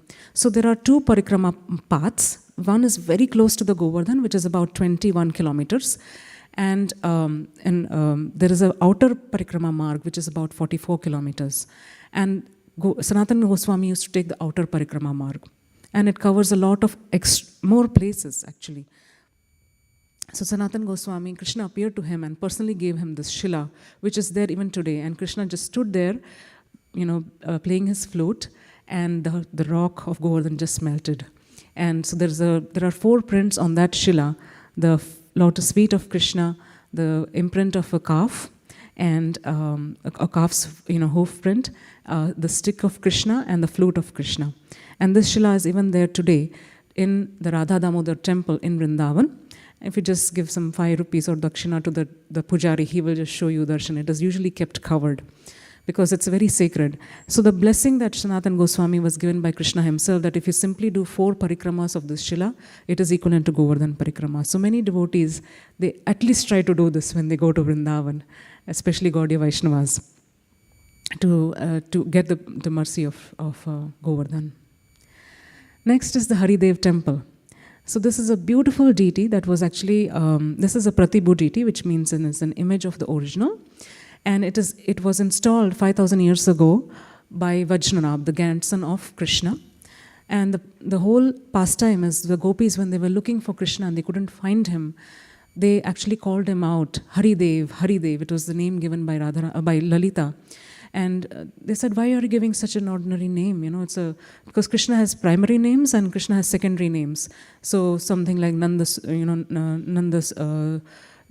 son, or Yashoda's son, Yashodanandan, like that. Why not that kind of a name? And the gopis, then Lalita says, no, he is Haridev, he's our demigod, he's our god. And he's Hari because he's stolen our hearts. So Haridev gets his name from that pastime. And this is the gopis calling out for Krishna, Haridev in separation, and that's how he manifests himself. Dan Ghati, so this is the main, actually one of the main temples when one enters Govardhan town. And it is the place of the very special pastimes of the tax collection. And there is actually a Shila with Radharani's footprint at the bottom, we can see that. And this is the place where Krishna and the gopis had many very humorous exchanges in, for the tax collection pastime. So all the gopis would always be traveling, carrying the butter pots and the milk and the yogurt, and from one place to the other. Being farmers and being of that community, that is their main source of income, and that's what they used to do. And also they used to carry, of course, for Krishna. And sometimes there used to be a puja in Govindakund, which is a little bit down south, and the gopis would carry to go and do that puja for the protection of Krishna. So Dan Ghati is a place where these are these very narrow paths on Govardhan Hill, where Krishna and the cowherd boys would block, and they would say, "We'll let you cross only if you give us some tax." And the tax was, in the form of the butter and the yogurt and the milk and all the products. So now going down south, so the center part which I told you is the big blue structure is the Mansi Ganga. Going down south, so we've reached almost halfway, is the Dan Nivartan Kund. It's a small kund right at the foothill of Govardhan Hill. You see the background, there's Govardhan, all the Shilas. And Dan Nivartan Kund is very special, important tax collection pastime, so much that the Acharyas have written books on it. So Raghunath Das Goswami has written a book called Danakili Kaumudi, and I think Vishwanath Chakravarti Thakur has written Danakili Chintamani. One of the devotees got that name recently. So it was actually based on this tax collection pastimes. Why is it called Nivartan? This is a very funny story where once when the gopis were passing and to do to offer all their products to the Govindakund, and for the sacrifice that was happening in Govindakund, Krishna as usual and the cowherd boys, this time they dressed up as officials that are representing Kamsa, and as Kamsa's tax collecting officials, so with all their turbans and very ornate garments, and so they just became very royal, and with the sticks and a table, and they just blocked the gopis from traveling. And then this time the gopis, they didn't know who they were, and so then the Krishna says, "Okay, we will let you cross, but you have to pay us a tax." And this time they said, "Each gopi, you're going to pay us a heap full of diamonds for each gopi. Only then we'll let you cross." And then he looks at Radharani and says, "Oh, this is a special gopi. For each part of Radharani's features, he started to put a tax. He said, for your eyebrows, which look like a bow, I'm going to charge you 1,000 emeralds. And for your long braid, so many rubies." So he started to put all these enormous amounts of tax on the gopis, and the gopis were taken aback, and they were getting late for the yajna. And that time, Nandimukhi, who's the sister of Madhumangal and the granddaughter of Paurmasi, she comes to the rescue, and she says, "You know what? You let us go right now, and we will come back tomorrow at the same place at 11 o'clock, and then we will give you the tax. But you just let us go right now." And they says, "Okay, all right. Are you sure you'll come back?" He says, "Yes, we will meet you tomorrow here." So then they let them pass, and next day, there was just not 10 or 15 gopis. 1,000,000 gopis came from somewhere, and they hid behind the trees and the bushes of Govardhan. So Govardhan again facilitates these wonderful pastimes. And when Krishna and the Gopas, they came to collect their tax, immediately these gopis just jumped out of nowhere, and 1,000 gopis, they took these sticks and they beat them up. So that was a beautiful pastime where, it's called Nivartan. So the tax was nullified. So Gopa said, Krishna said, no, we don't want any tax. You just leave us alone. We'll just let you go. You pass. You don't bother us. We will not bother you again. So Dan Nivartan Kund is very special because the tax was nullified. So this is a beautiful picture of that. So going down south, after the Dhanivatan Kund, we have this beautiful place which has actually been acquired by ISKCON. And it's called the Bhaktivedanta Ashram. It's a beautiful, actually it was built by one of the kings, I forget, of Madhya Pradesh, as a summer house in the 1800s. And, oh sorry, this is, yeah, so this is the beautiful place. The structure actually was just, renovated, and in the I think the 1994, and this is the place where His Grace Vaisheshika Prabhu goes and stays. There's a Brahmachari ashram there, and right outside from this place we can get darshan of Govardhan. Just from this gate, the top picture on the left, you see, that's the gate to enter this place. And there's a beautiful story of how these shilas were obtained. There are two shilas, Krishna and Balaram shilas, and actually the right shila is the Krishna shila, and it's a dark shila where it was actually already there as part of the temple or the place where the Raja was created a summer house to worship Govardhan and stay there. But it is said that while they were digging up near around that place to renovate it, the devotees came up across another shila which was lighter in color, and immediately they understood that Prabhupada's mode is Krishna Balaram for us to worship Krishna Balaram. So these two shilas are Krishna Balaram shilas, and there is a lot more story to that, but I'll just keep moving on. This is a beautiful place called Chandra Sarovar. I hope you can see. And it is a octagonal kund. And in this place, it is said that the pastime is that one of the nights when Krishna and the gopis, they did their Rasa Lila, Krishna actually wanted to prove that Radharani is the topmost devotee. And he actually disappeared. And then he appeared in another place little far away, as Narayan.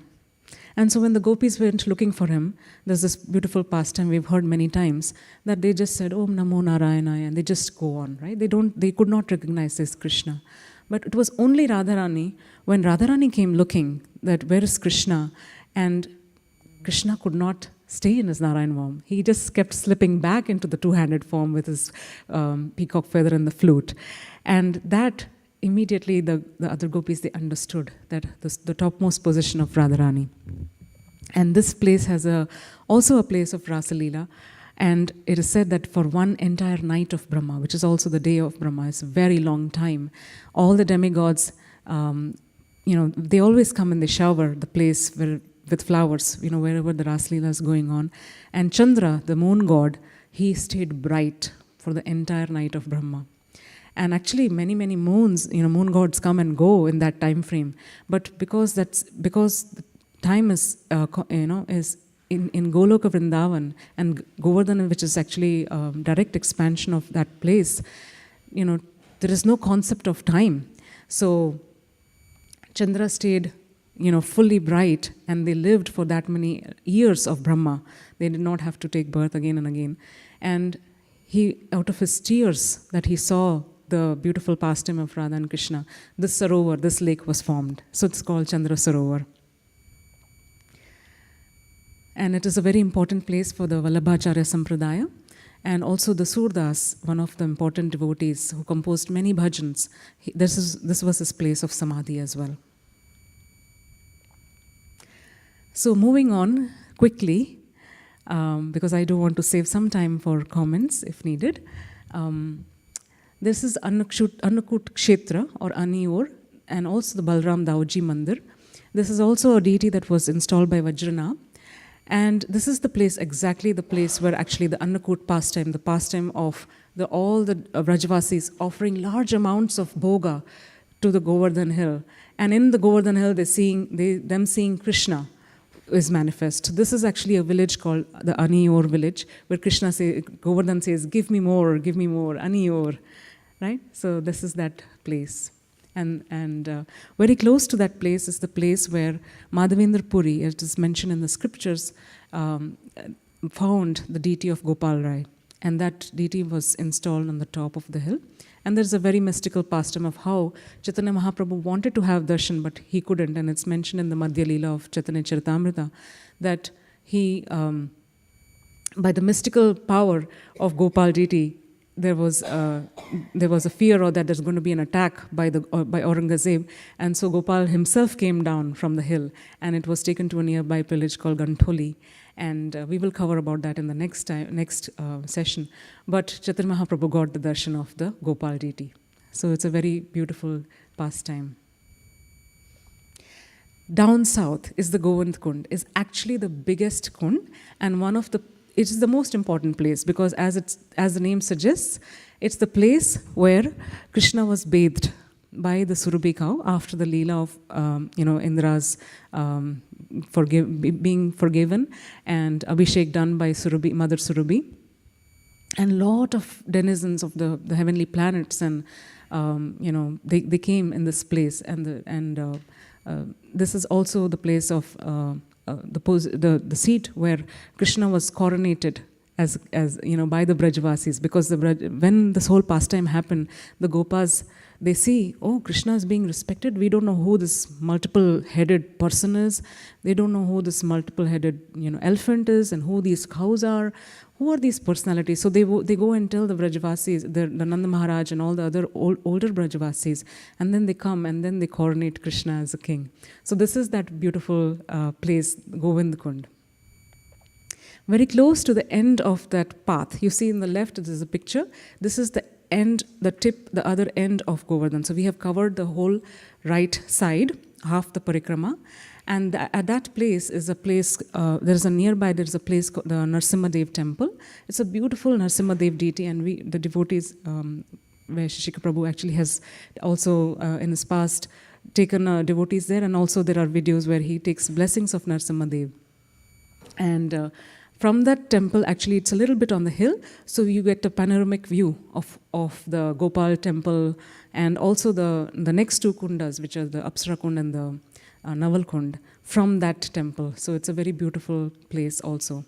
So this is the Apsara Kund and Naval Kund. These are the beautiful kunds, which the Apsara Kund is actually the place where it says the Apsaras were when they bathed Krishna, they were also doing the Abhishek for Krishna, and the Kund was formed. So this is the Apsara Kund. And also it is a place where all the incarnations, the 24 incarnations that are mentioned in the first canto, third chapter of the Srimad Bhagavatam, all the 24 incarnations are simultaneously present in this Apsara Kund. So, and then Naval Kund is actually also the pastime where Apsara Kund and Naval Kund actually are Krishna and Radha. They just once melted into a water, and because Krishna is ever Kaishara, ever young, is called Naval Kund.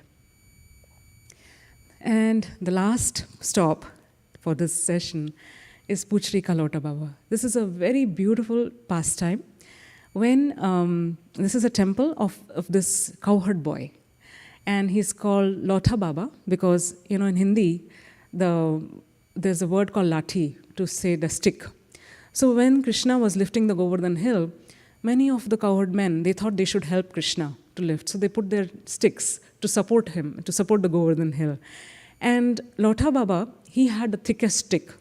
So he thought, maybe I think I can help Krishna the most. So that tinge of transcendental pride was there. And Krishna thought, okay. Then he just let the hill a little bit, let the weight a little bit, and the hill came. And Lotha Baba said, no, Krishna, don't. You do it. I'm not doing it. I'm not the one doing it. So Lotha Baba is the one who had that stick. And at the time when Krishna was actually taken by Akrura to Mathura, this Lotha Baba, he stood at the edge of Govardhan. He said, Krishna, I'm not letting you go. Or you promise me you'll come back. Krishna said, yeah, I'm coming. I'll just be back this evening. Don't worry. And he says, are you sure? He said, okay, at the most I will come back tomorrow. And he says, are you sure you'll come back tomorrow? Because I'm waiting here. He says, maybe in 2 days I'll be back. And then like that, he said, no, if I'm just going to wait here, you have to promise me you're coming back. And he said, I will not eat and I will just wait here. So Lotha Baba is actually that cowherd boy with very big anxious eyes looking towards Mathura, waiting for Krishna to come back. And it is said that Lord Chaitanya Mahaprabhu came and embraced this deity. So Krishna did come back and did embrace Lotha Baba. But he's there, he's reminding us that eagerness, that Krishna come back. So with that, we'll just stop and pause for the parikrama, and we will continue the session. So we can either have questions or we can do a beautiful bhajan, whatever you suggest. Yes, can you, someone please pass him the mic?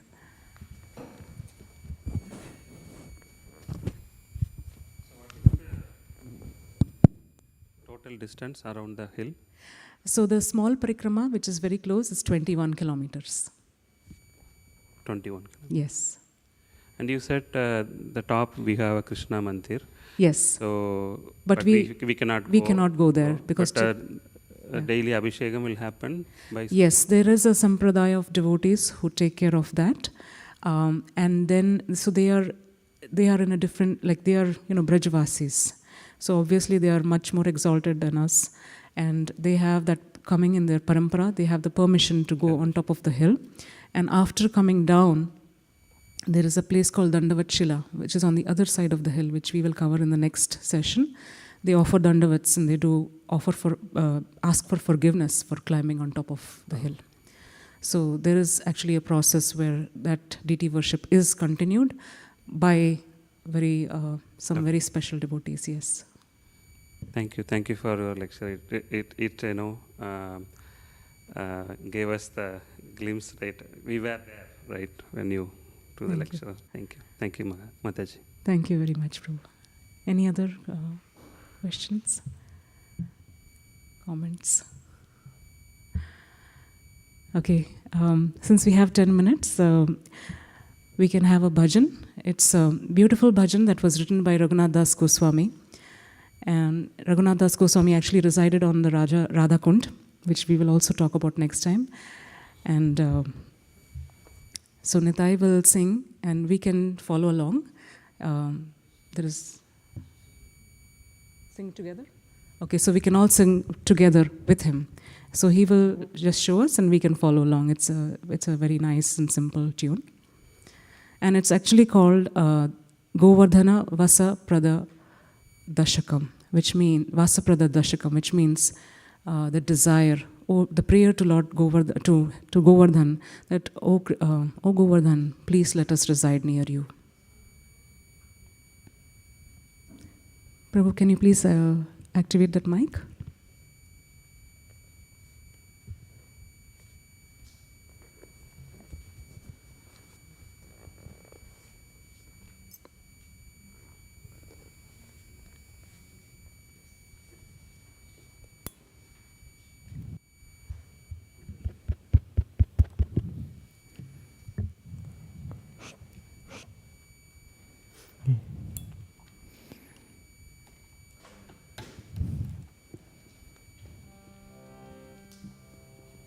Hare Krishna. Oh, okay.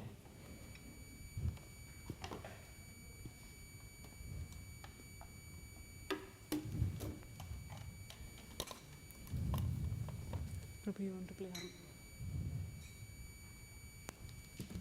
Georgie can. Like.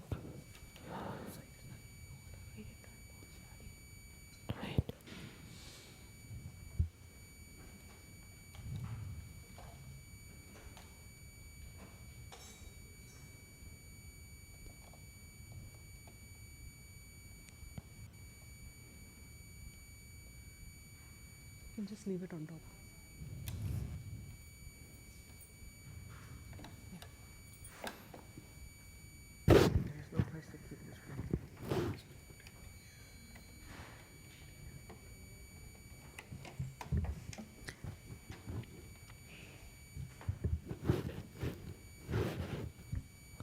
Here. So till he's setting up, I just want to read the translation of the first one. O Govardhan, O king of all incomparable great mountains, O hill that became an umbrella, with the arm of your own Lord as the handle, and then destroyed the pride of the Deva king, madly attacking with raised weapons. Please grant me residence near you, who are so dear to me. Okay.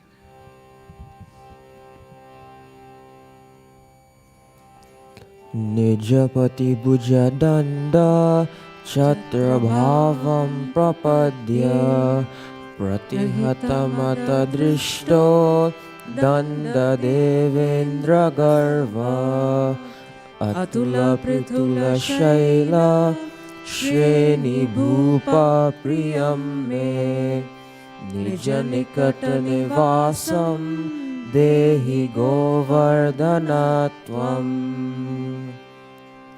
Pramadamadana Lila Kandare Kandare Te Rachayati Navayunor Dvandvamasmin Namandam Iti Kila Kalanartam Lagnakastadvayor Me Nijanikata Nivasam Dehi Govardhanatvam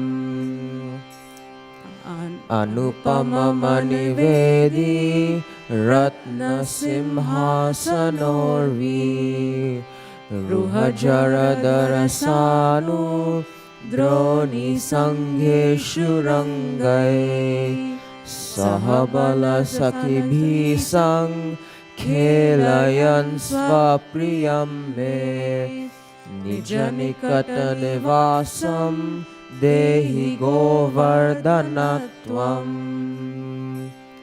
Rasanidhi Navayuno Sakshinim Dana Keler Dyuti Parimala Vidham Shyama Vedim Prakashya Rasika Varakulanam Modamasphalayan Me Nijanikata Nivasam Dehi Govardhanatvam Haridaitamapurvam Radhika Kundamatma Priyasakamiha Kanthe Narmanalingya Gupta Navayuga Yuga Khelas Tatra Pashyan Raho Me Nijanikata Nivasam Dehi Govardhanatvam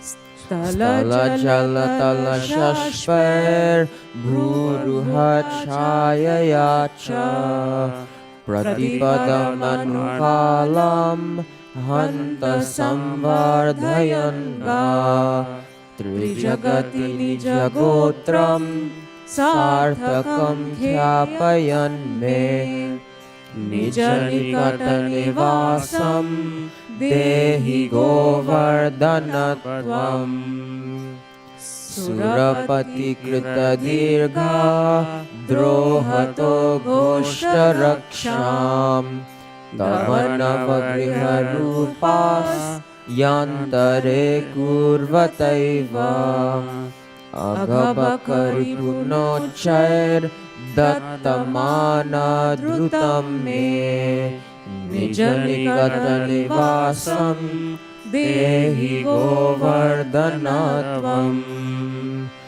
Girinebhaharidasa Shrinivaryeti Nama Nritamidamudam Shri Radhika Vaktra Chandrat Vrajanavatilakatve Klipta Vedai Sfutam Me Nijanikata Nivasam Dehi Govardhanatvam Nijajanayuta Radha Krishna Maitri Rasata Vrajanarupa Shupakshi Rata Saukhaikya Data Aganita Karunatman Mam Puri Kritya Tantam Nijanikata Nivasam Dehi Govardhanatvam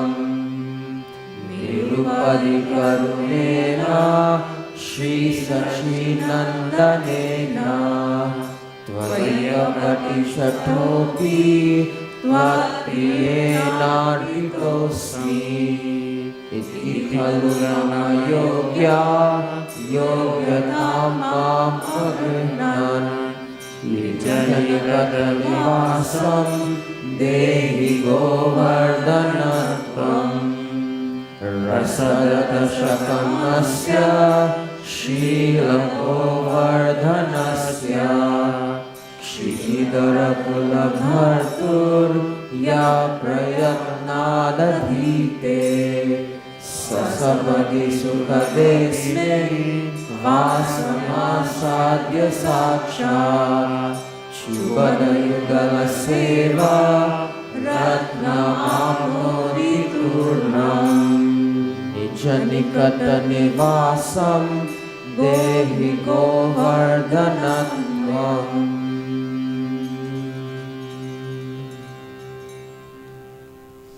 Thank you very much. We'll now go on to the next part of the program, which is a presentation by Raghav, Kaishara Youth presentation. So we'll just go on to that.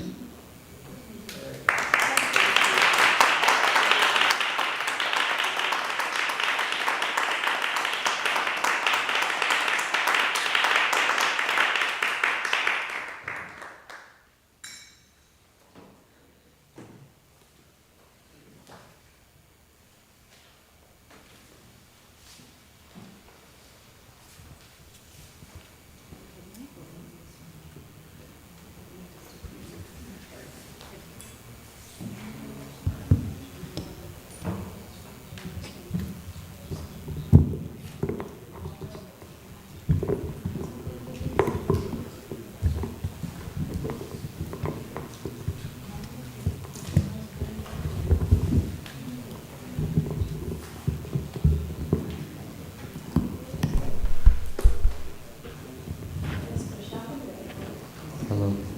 Yep.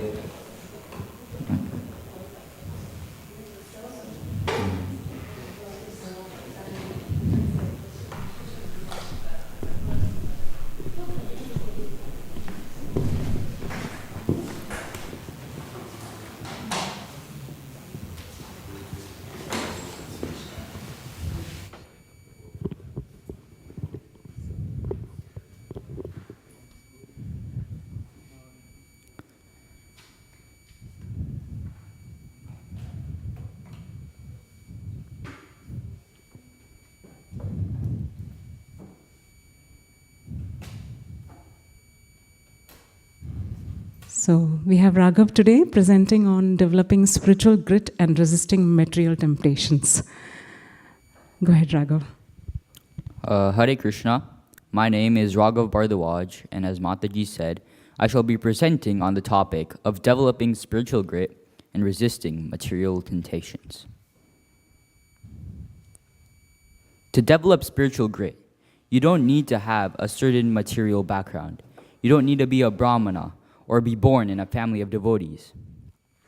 As the verse from Bhagavatam, Canto 3, Chapter 33, number 7 says, Aho batasva pachato gariyan yajiva agre vartate namatubhyam te pustapaste juhuvu shasnarya brahman churnamagrananti ete.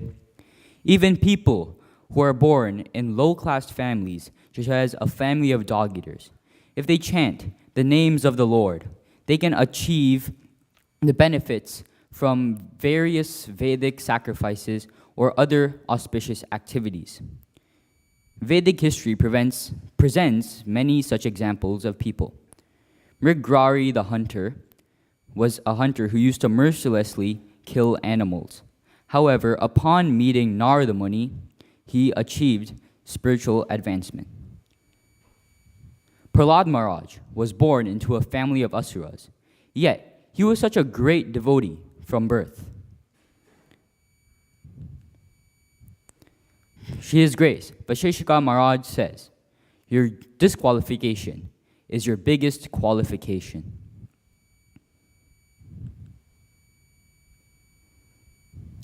The Ramayana presents many examples of devotees who were from various backgrounds, yet they selflessly served Lord Ramachandra. Valmiki Rishi used to be a robber, yet upon meeting Narada Muni, he became a great sage who wrote the Ramayana. Guha was a tribal boatsman who helped Lord Ram cross the river with his pure devotion and love for Lord Ram. Jatayu was an old vulture who was barely able to fight, yet he valiantly sacrificed his life in trying to save Sita from being kidnapped by the demoniac king, Ravana. He also made sure to meet Ram in his last breath to relay the news on the location of Sita. Shabari was an old woman who had been told by her guru that Lord Ram will meet her, and with the faith that Lord Ram will come to meet her someday, she kept on cleaning her house and the pathways to her house. One day, when Lord Ram did come to meet her, he ate the fruits that had been eaten by her because she only wanted to offer the sweet fruits to Lord Ram. Sugriva was a monkey king who Lord Ram helped him get back his kingdom from his brother Vali, and in return, he helped Lord Ram find Mother Sita by offering his monkey army to him. Hanuman is a great devotee of Lord Ram who played many important roles in the Ramayana. To this day, he still remains on earth, listening to Ramakatha. Wherever Ramakatha is being heard, he will be there.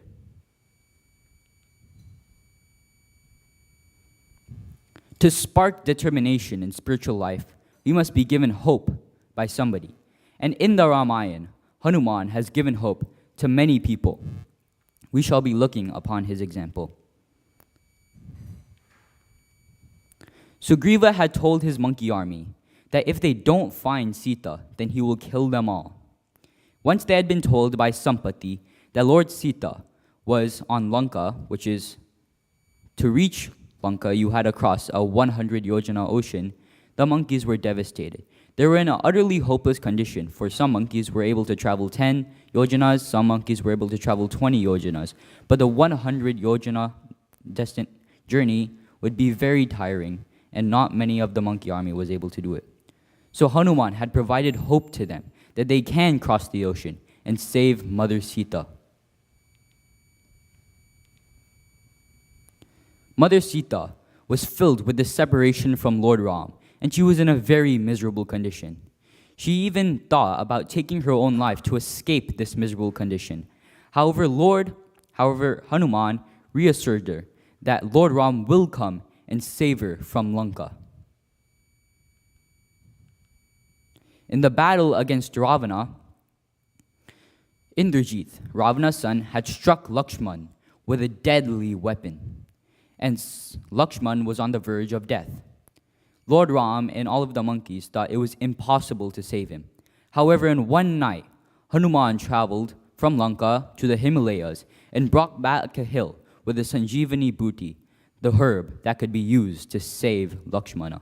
He brought hope back to Lord Rama and all the other monkeys.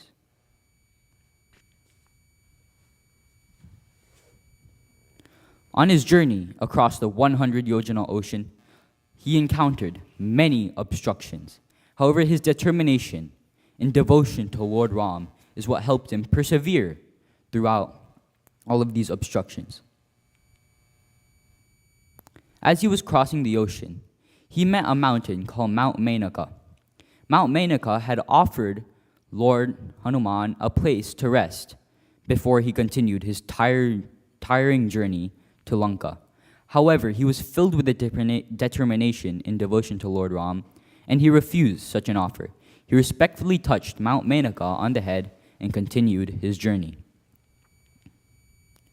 Surasa was a demigod who was disguised as a demon in order to test Hanuman's intelligence. She had the benediction that she can eat anything that was in front of her, and she demanded that Hanuman should go into her mouth right now. However, Hanuman politely refused and said that he shall complete his mission, come back, and then enter into her mouth. But she refused. Hanuman intelligently grew to a massive size, and Surasha's mouth also grew to a massive size. Then he took the size of a little bug and went inside her mouth, satisfying her desire. He did not give in to this egoistic competition of refusing to go into her mouth. He also defeated a demon named Simhika. On his journey, Simhika was a demon who captured Hanuman's shadow, and he was unable to move. Thus, he defeated her by taking the form of a small ant, going inside her body and coming out through her head, thus killing her. Simhika represents envy in our spiritual life, and this envy can hold us back from progressing forward in our spiritual life. Thus, we must destroy that envy if we wish to progress.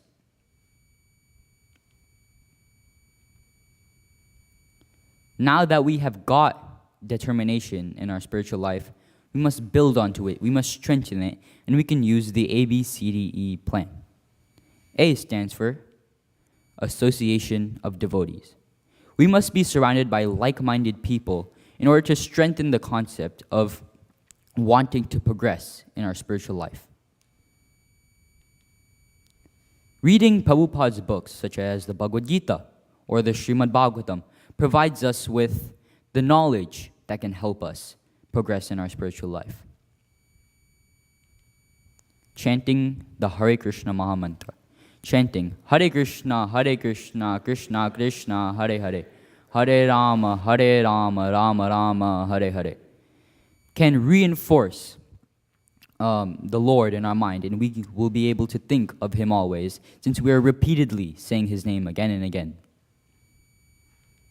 We can eat a diet consisting of prasad, or food that has been offered, the remnants of the food that has been offered to the Lord. It helps us further put the Lord in our mind. We can enter Vrindavan Dham or any other holy place. Prabhupada has said that the ISKCON centers around the world represent Vrindavan Dham, for the service of the Lord is constantly being performed there. Hare Krishna. Thank you for listening to my presentation.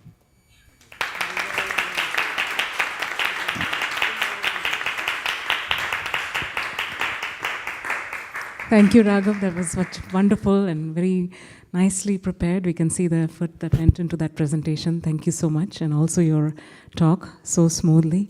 It feels nice to hear you speak so smoothly and confidently in these topics again and again. And with that, we want to ask if there are any comments or questions from the audience, any reflections.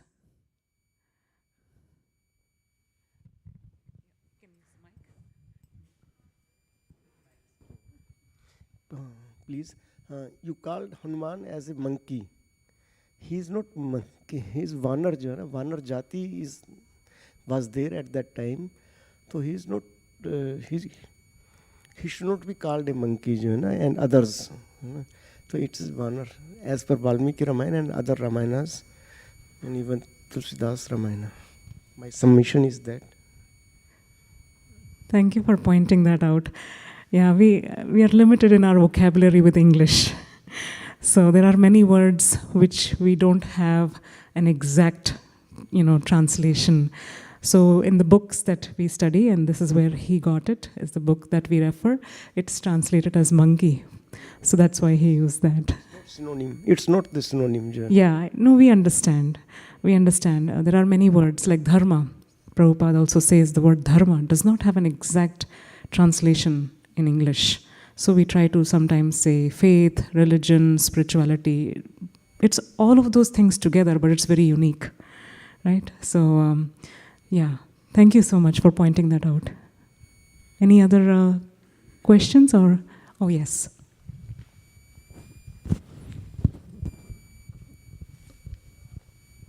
Hare Krishna. Thank you so much for this presentation. I really enjoyed the glorification of Hanumanji, and especially following Govardhan Hill's glorification this morning. I feel like I've been taken on 2 yatras now.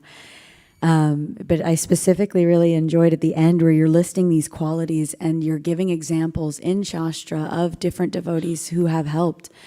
It was just very sweet to hear all of the names and pasts of the devotees who have helped Lord Ram, knowing that even if I am a thief, I can still come to the perfection of serving the Lord, and even if I am simply someone who is ferrying them across a river, that's still a great service. So it really reminds me that everything counts, even if I can't lift a hill and bring it all the way to a battlefield.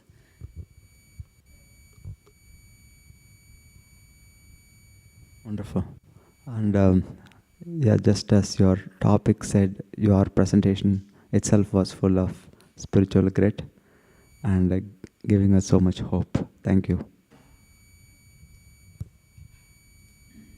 Thank you so much for that encouragement. Yeah, I think Prabhu, go ahead. Hare Krishna Raghav Prabhu, thank you so much. I like how you opened up your presentation that bhakti, anyone can access it. And so some people might think that, I can't do it for whatever reason, but that alone is hope in itself, and that that can be the beginning to spark the determination alone that much. And then resisting comforts generally, and then resisting egoistic competition, and that's a big one there. And then destroying envy. I like the ABCDE formula. It's very practical. Then one kind inquiry regarding envy. Do you have any suggestions that one can start to chip away at this very difficult emotion to overcome, envy, please? Hello. Okay. So, as I said, it's sparked from hope, right? And once we develop hope, it starts to turn into faith. So this faith can help us pull away from envy. It can help us break the bonds. Because as I can give the example of Shabari, she had great faith that Lord Ram will come and visit her ashram. And he did. So the Lord will always, satisfy your spiritual desires, and you must keep on worshiping him. And if you keep on worshiping him, then you'll realize that your faith is growing stronger and stronger and stronger. And once your faith grows stronger, you don't really care about all the other material aspects, like envy coming into your way. You can just destroy it really easily, because your only aim is the Lord. It can be Narasimhadev, Lord Ram, Lord Krishna, but your aim will only be the Lord. And Hanuman has provided this example because all he desired was to go to Lanka and search for the whereabouts of Mother Sita. And with that aim in mind, he was able to overcome all of these obstructions in his path. So.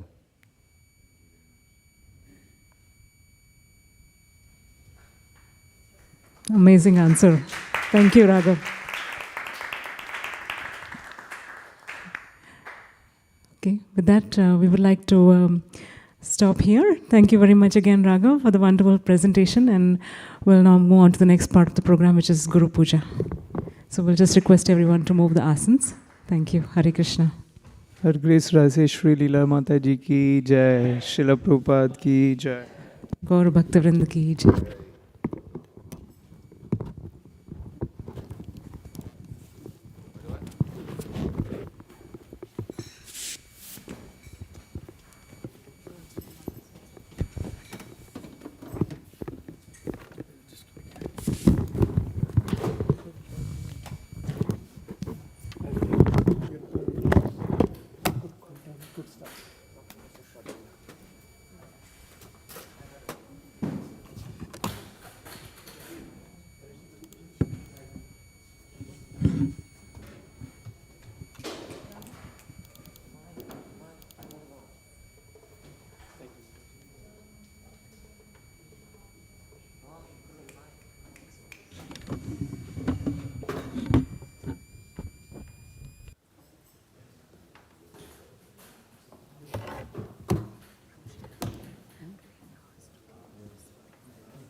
headset, huh?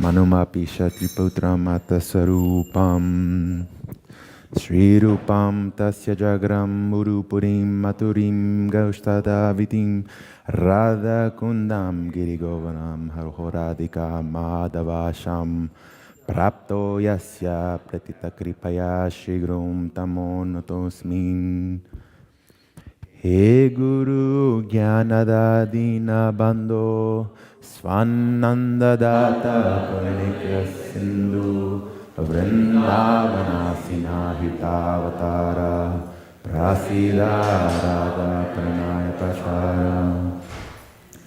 He Dina Bando Karunika Sindhu Guru Prasadam Mai Mandamure Laksha Paradai Pakoha Pagadhi Tatpada Padmestu Matishcha Krishne Nevo Payantya Pichakam Kavayastavesha Brahmayusha Perikitam Ridamuda Smaranta Yonta Baristanu Britam Ashubham Vidunman Acharya Chaitya Vapusha Svagotim Vyanati. I bow down to the beautiful lotus feet of my spiritual master, by whose causeless mercy I have obtained the supreme holy name, the divine mantra, the service of the son of Shachimata, the association of Srila Swarup Damodar, Rupa Goswami, and his older brother Sanatana Goswami, the supreme abode of Mathura, the blissful abode of Vrindavan, the divine Radha Kund and Govardhan hill, and the desire within my heart for the loving service of Sri Radhika and Madhava in Vrindavan. O spiritual master, O giver of divine wisdom, O friend of the fallen, you are the giver of your own bliss, and you are the only ocean of mercy. Although dwelling in Vrindavan, you have descended for the welfare of fallen souls like myself, and you are preaching the divine love of Radha for Krishna. Please be kind upon me. O friend of the lowly, O Gurudev, you are the only ocean of mercy. I am a dull fool and have committed hundreds of thousands of offenses. I have fallen into a dense myriad of sins. Therefore, grace me with your mercy, so that my mind may be fixed on your lotus feet and I am Sri Krishna.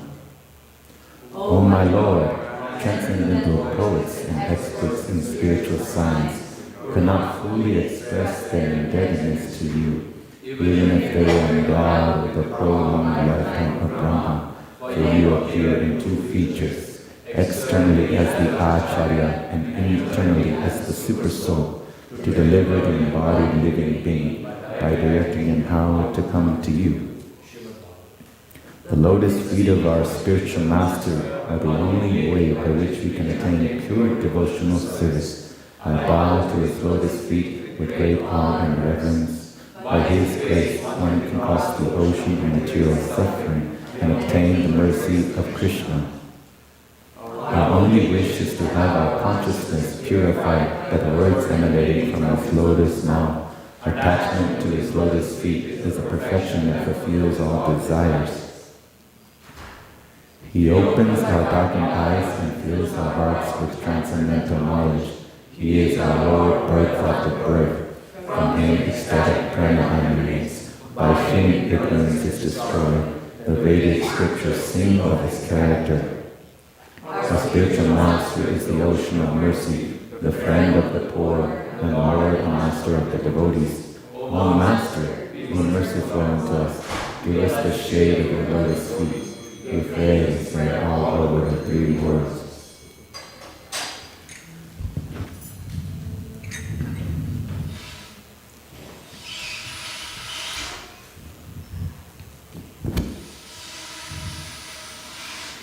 Shri Guru Charana Padma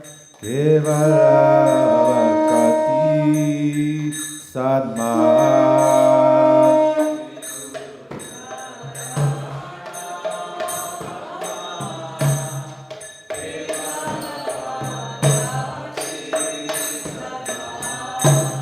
Shri Guru Charana Padma Kevalavakati Sadma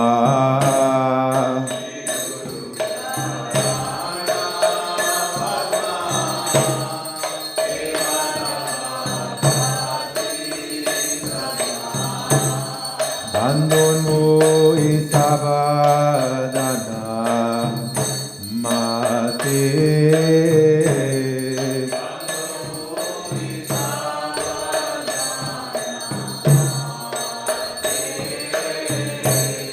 Bandon mo isabadana mate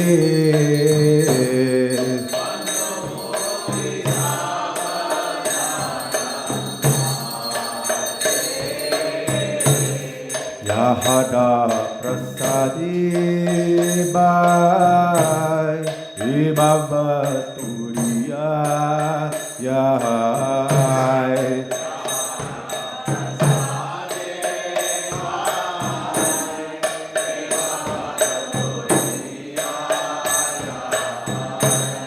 Yahada prasadi bai Ibavaturiya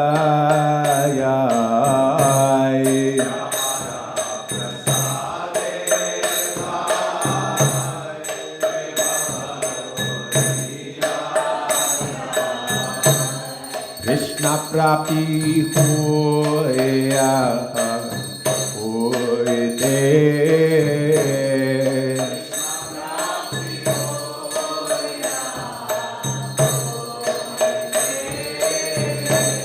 Krishna prapti hoya hoite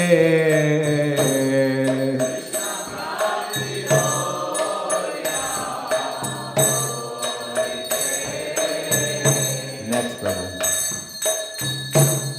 Guru Mukha Padma Vatya Chitati Ko Viyakya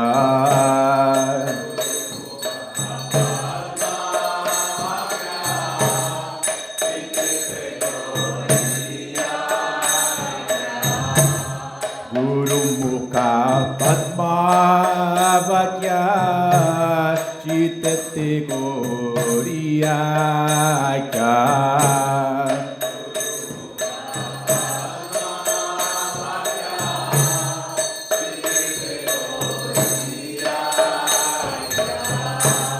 Arna Kuri Ho Mani Asha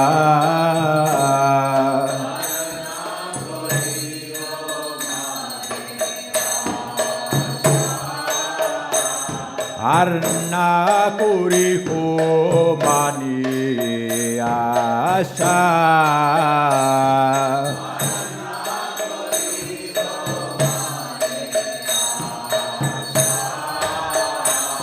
Shri Guru Charani Rati Eisevu Dhammagati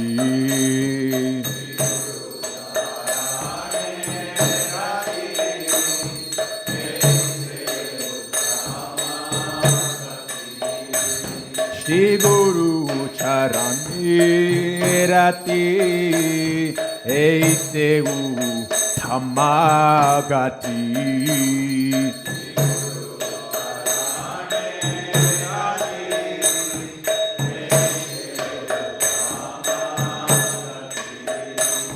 Ye prasadi pure sarva agasa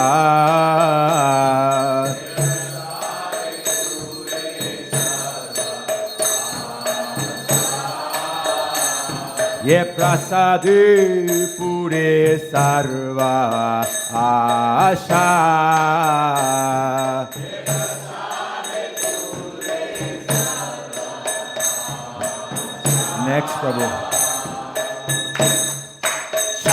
Chakudan dilo ye janme janme Prabhu se Chakudan dilo ye janme janme Prabhu se Devi gyan nirde prokashito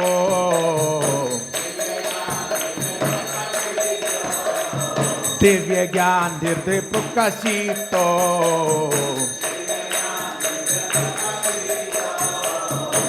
Prema bhakti yaka hoite avinya vinashayati Oh prema bhakti yaka hoite avinya vinashayati Vedigaya haracharito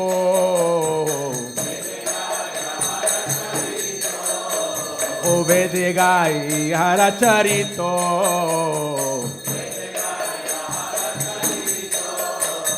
Shri Guru Karuna Sindhu Adamaja Narabandhu Shri Guru Karuna Sindhu Adamaja Narabandhu Lokana Lokera Jivana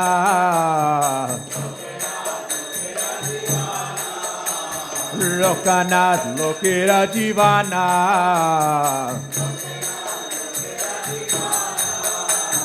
Ha ha Prabhu Koro Doya Dihu More Padachaya Ha ha Prabhu Koro Doya Dihu More Padachaya Ebeya Shri Tribhuvana Ebeya Shri Tribhuvana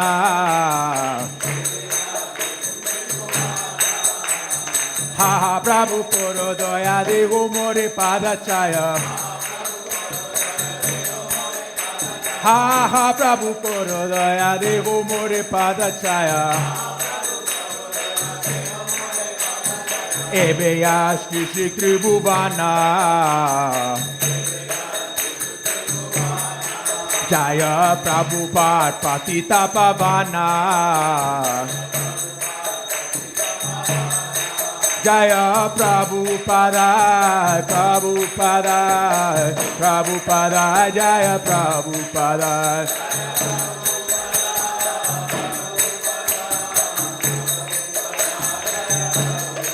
Prabhupada, Prabhupada, Prabhupada, Jaya Srila Prabhupada.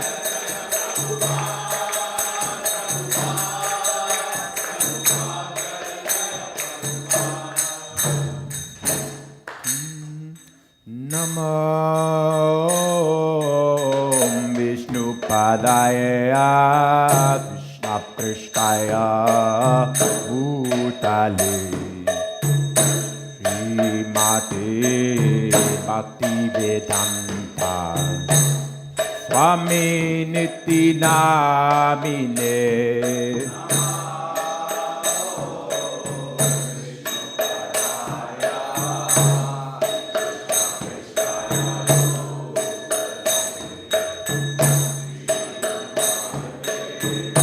Bhakti Vedanta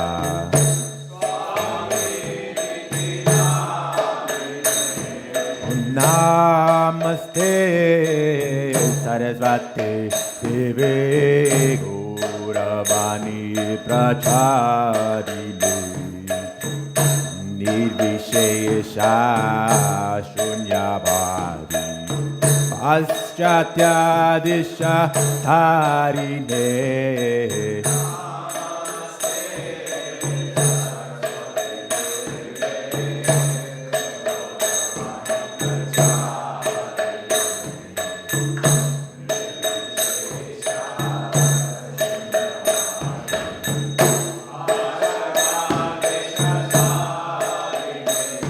Jaya Shri Krishna Chaitanya Prabhu Nityananda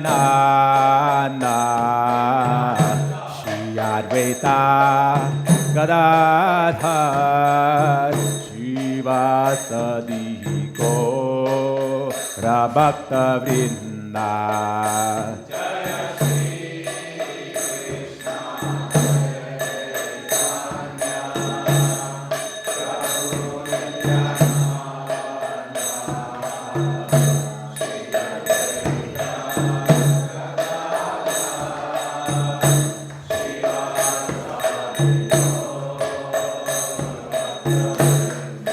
Jaya Shri Krishna Chaitanya Prabhu Nityananda Shri Advaita Gadadhar Shivasadi Gaura Bhakta Vrinda Chaitanya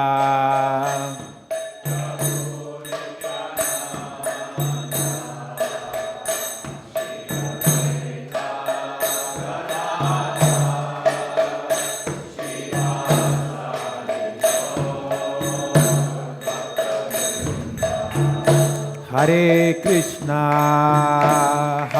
Krishna Krishna Krishna Hare Hare Hare Rama Rama Rama Hare Hare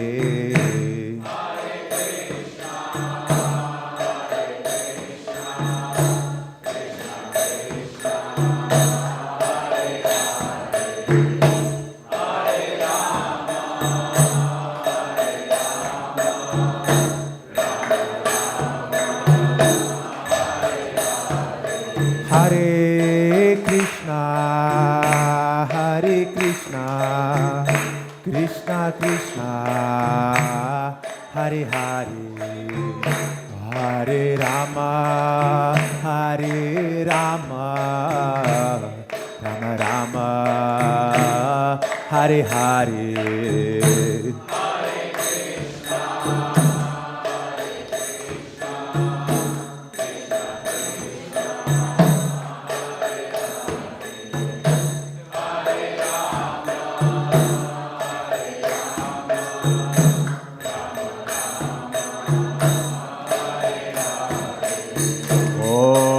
Hare Krishna, Krishna Krishna, Hare Hare, Hare Ram, Ram Ram, Hare Hare.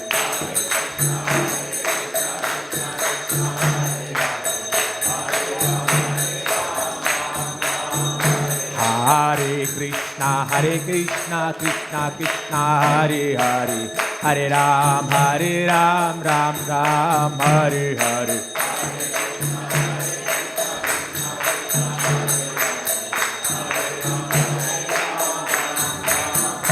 Hare Krishna, Krishna Krishna, Hare Hare, Hare Ram, Ram Ram, Hare Hare.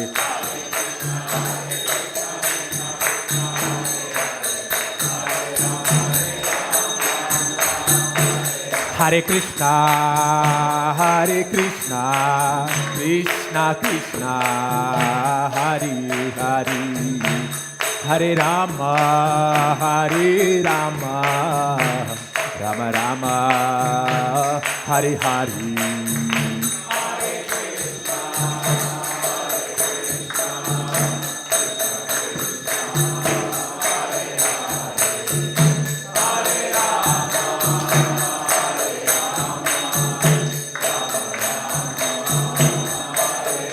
Jaya Gauranitai, Jaya Gauranitai.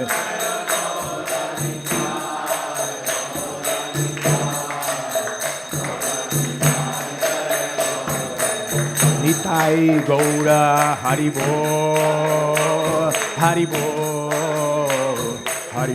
Nitai Gaura Haribo.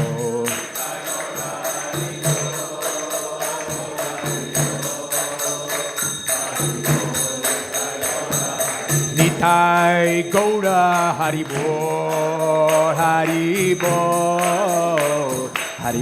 Nitai Gaura Haribo.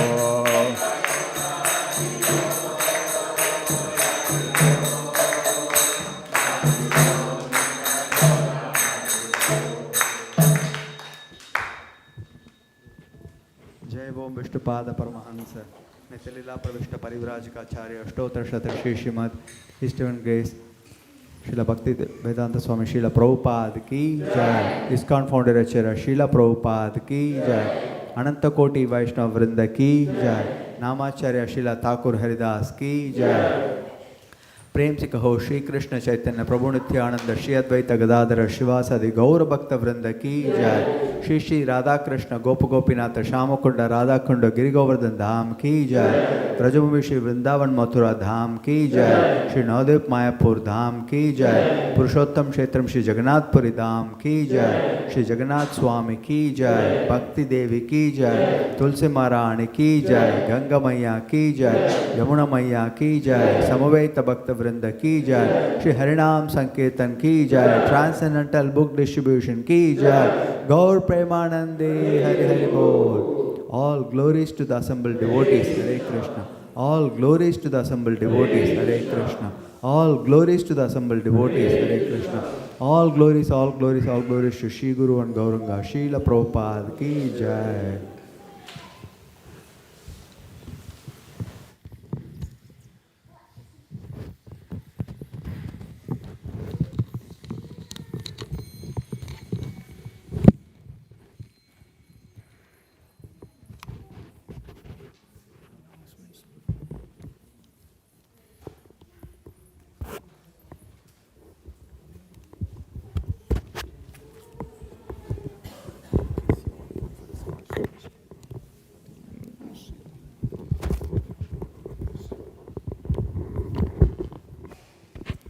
Hare Krishna, Hare Krishna, Krishna Krishna, Hare Hare, Hare Rama, Hare Rama, Rama Rama, Hare Hare. So thank you so much, dear devotees, for coming for this Saturday morning program. We are so happy to have you. We would like to thank Her Grace Rasesvari Lila Mataji. She started the morning with Japa Circle at 6:15, followed by a very wonderful class on Govardhan Lila. Mataji mentioned how Govardhan is an eternal associate of Lord Krishna and Srimati Radharani's pastimes in Golok, Vrindavan. And before they come down to the material or the Bhaume Vrindavan, Govardhan comes down before them so that he can make himself available for their pastimes. So let's thank Her Grace Rasesvari Lila Mataji with a big round of applause. Hari Bol, Hari Bol, Hari Bol, Hari Bol, Hari Bol, Hari Bol. We would also like to thank Adinath Krishna Prabhu for leading the Guru Puja prayers and the Aarti and also the Kirtan. Thank you so much, Adinath Krishna Prabhu. Hari Bol, Hari Bol, Hari Bol. And our broadcast team led by His Grace Ramanand Sakha Prabhu and Charu Nimai Prabhu. Thank you so much. Hari Bol, Hare Krishna, Hari Bol. So this evening we have Harinam in Palo Alto at 6:59 p.m. Lytton Plaza, Palo Alto. Please don't miss it. We have Her Grace Janvi Jeevan Mataji. She is very famous for her kirtans. Please don't miss this opportunity. Come on time. You can dance to your heart's content and you can have nice prasadam and nice book distribution opportunity for yourself. I would like to ask if there is anybody joining us for the first time. Hare Krishna. Thank you. What's your name, Prabhu? Ramesh. Ramesh Prabhu. You are traveling, visiting, or you are from Fremont. Thank you, Ramesh Prabhu. Your name, please? Julius. Julius, you are visiting or...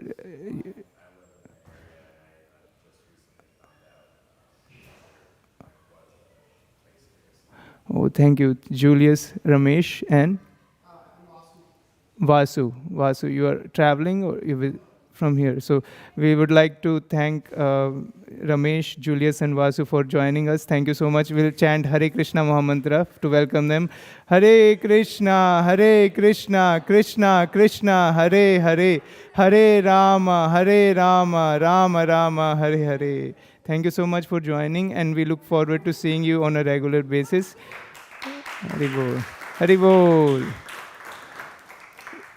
If you have any questions, you need any help, you can ask me or anybody, any volunteers here can help you out. So the announcements regarding Sankirtan, do we have online through Malini Mataji? Okay.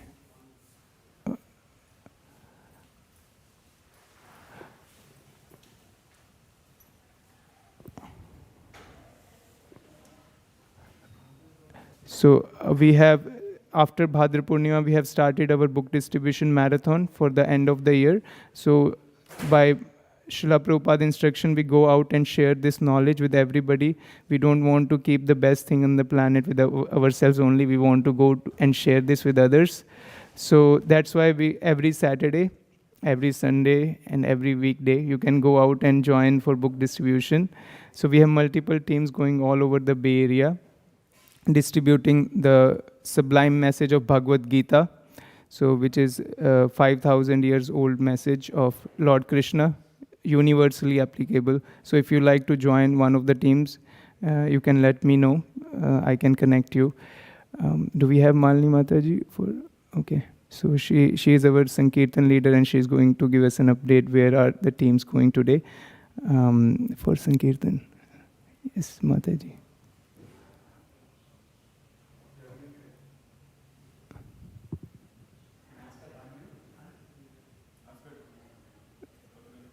Mataji, you are muted. Maybe. Yeah. Okay. Hare Krishna, Prabhu. Please accept my humble obeisances on Wish Prabhupada. Prabhu, please continue the announcement for Sankirtan also. You can announce where Western Sankirtan team is going. And also probably you can share something that happened from last week's Pumpkin Festival or the other festival that you went. I wanted to share a little bit about Pumpkin Festival last week when we went. It was really, really nice. We met one person from Argentina. She's from Argentina, and she eats meat a lot. And then she gave a nice video presentation of how she heard about Bhagavad Gita, and now she received the Bhagavad Gita. And she said that after reading this Bhagavad Gita, she turned the Trimurti set around and she said, "I will become this." And that is a picture of science of self-realization. And she said that while I'm doing that, I'm also going to become a vegetarian, hopefully, because as an Argentinian, I eat a lot of meat, but I'm hoping that these books will help me to become vegetarian. Very nice people. A lot of them wanted books. So it was good festival. And today also, a lot of opportunities. Kautukarna Prabhu, maybe you can announce. Okay. Thank you, Mataji, for sharing that story. We visited a festival called How Weird Festival. It was last weekend in San Francisco, and it was really weird. People was wearing really weird kind of costumes. So, but there were people who were looking for Bhagavad Gita. We saw many people. I met one person. He said he has cancer, and he said these books will really help me. He took the books, and he was very happy to have the opportunity to have these books, and he also chanted the Hare Krishna Mahamantra with me. Actually, it was such a loud music around, so we were actually crying out loud, Hare Krishna, Krishna Krishna, Hare Hare, Hare Rama, Rama Rama, Hare Hare. So, yeah, there were many other people who got these books, and it is mercy of Srila Prabhupada that we could get in that festival and distribute these books to weird people so that they can become not so weird after reading those books. So we have a lot more opportunities today. We have festival in Campbell. It's called Oktoberfest. Krishna Sakha Prabhu, Achyuta Balram Prabhu, they are going there. So if you want to join for any amount of time, you can let me know. I can connect you with the devotees. There is a a Potrero Hill Festival in San Francisco. I am going there. You can let me know if you would like to join. Then we have Hispanic Sankirtan led by Adinath Krishna Prabhu. They are going to a festival in San Jose. I cannot pronounce this. Dia de los Muertos Festival. This is a Hispanic festival. And we have many other spots in Indian stores if you want to go nearby, where we go for book distribution. Anything else? Mataji, you're muted. Okay.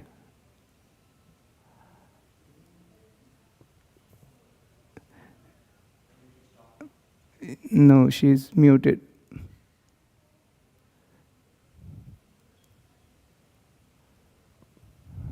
Hare Krishna. Sorry.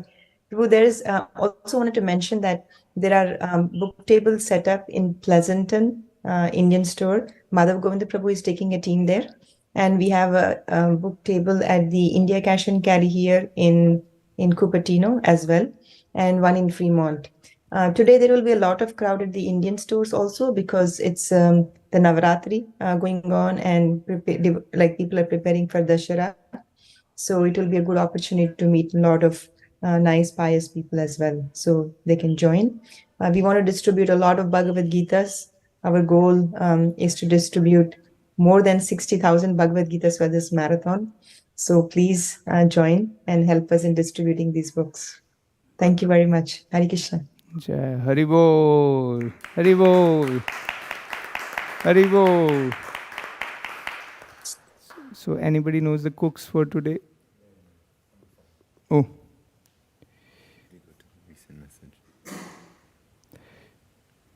Okay. Under the guidance of Srimati Radharani. Okay. Under the guidance of? Okay. So under the guidance of Srimati Radharani, we have many devotees who had helped in preparing a feast. So this is the best part of the program I like. So let's thank. So we have Purushottam Gauranga Prabhu, Ram Priya Prabhu, Hitesh Prabhu, Mamta Mataji, Yashoda Kripa Prabhu, and Vrinda Sevika Mataji. Hari Bol! Hari Bol! Hari Bol! Hari Bol! Okay, so we'll go into the Prasadam prayers now. Sharira Vidya Jal Jodendriya Tahikal Jibe Phele Vishaya Sagore Tar Madhe Jibayati Lobho Moisu Durmati Take jeta katina samsare Krishna bodo doyamoy Kori bare jibbajay Swaprasadanna dilo bhai Se annamrita pao Radha Krishna guna gao Preme dako Shri Chaitanya Nitai Preme dako Shri Chaitanya Nitai Mahaprasade Govinde Brahmani Vaishnave Svalpa Punyavatam Rajan Vishvaso Naiva Jayate Prasade Sarva Dukkhanam Hanirasyopadayate Prasanna Chetaso Hiyashu Buddhi Paryavatishtate Tavyopabhukta Sradganda Vasulankar Chachita Uchishta Bojino Dasas Tava Mayam Jayemahi Bhagavad Shri Mahaprasadam Ki Jai. Prasadam will be served in the picnic area. You just go out and take a sharp right. Please enjoy Prasadam, spiritual food. We will also need help with cleaning after the Prasadam. If you have some time, you can go in the kitchen after Prasadam. Thank you so much. Hare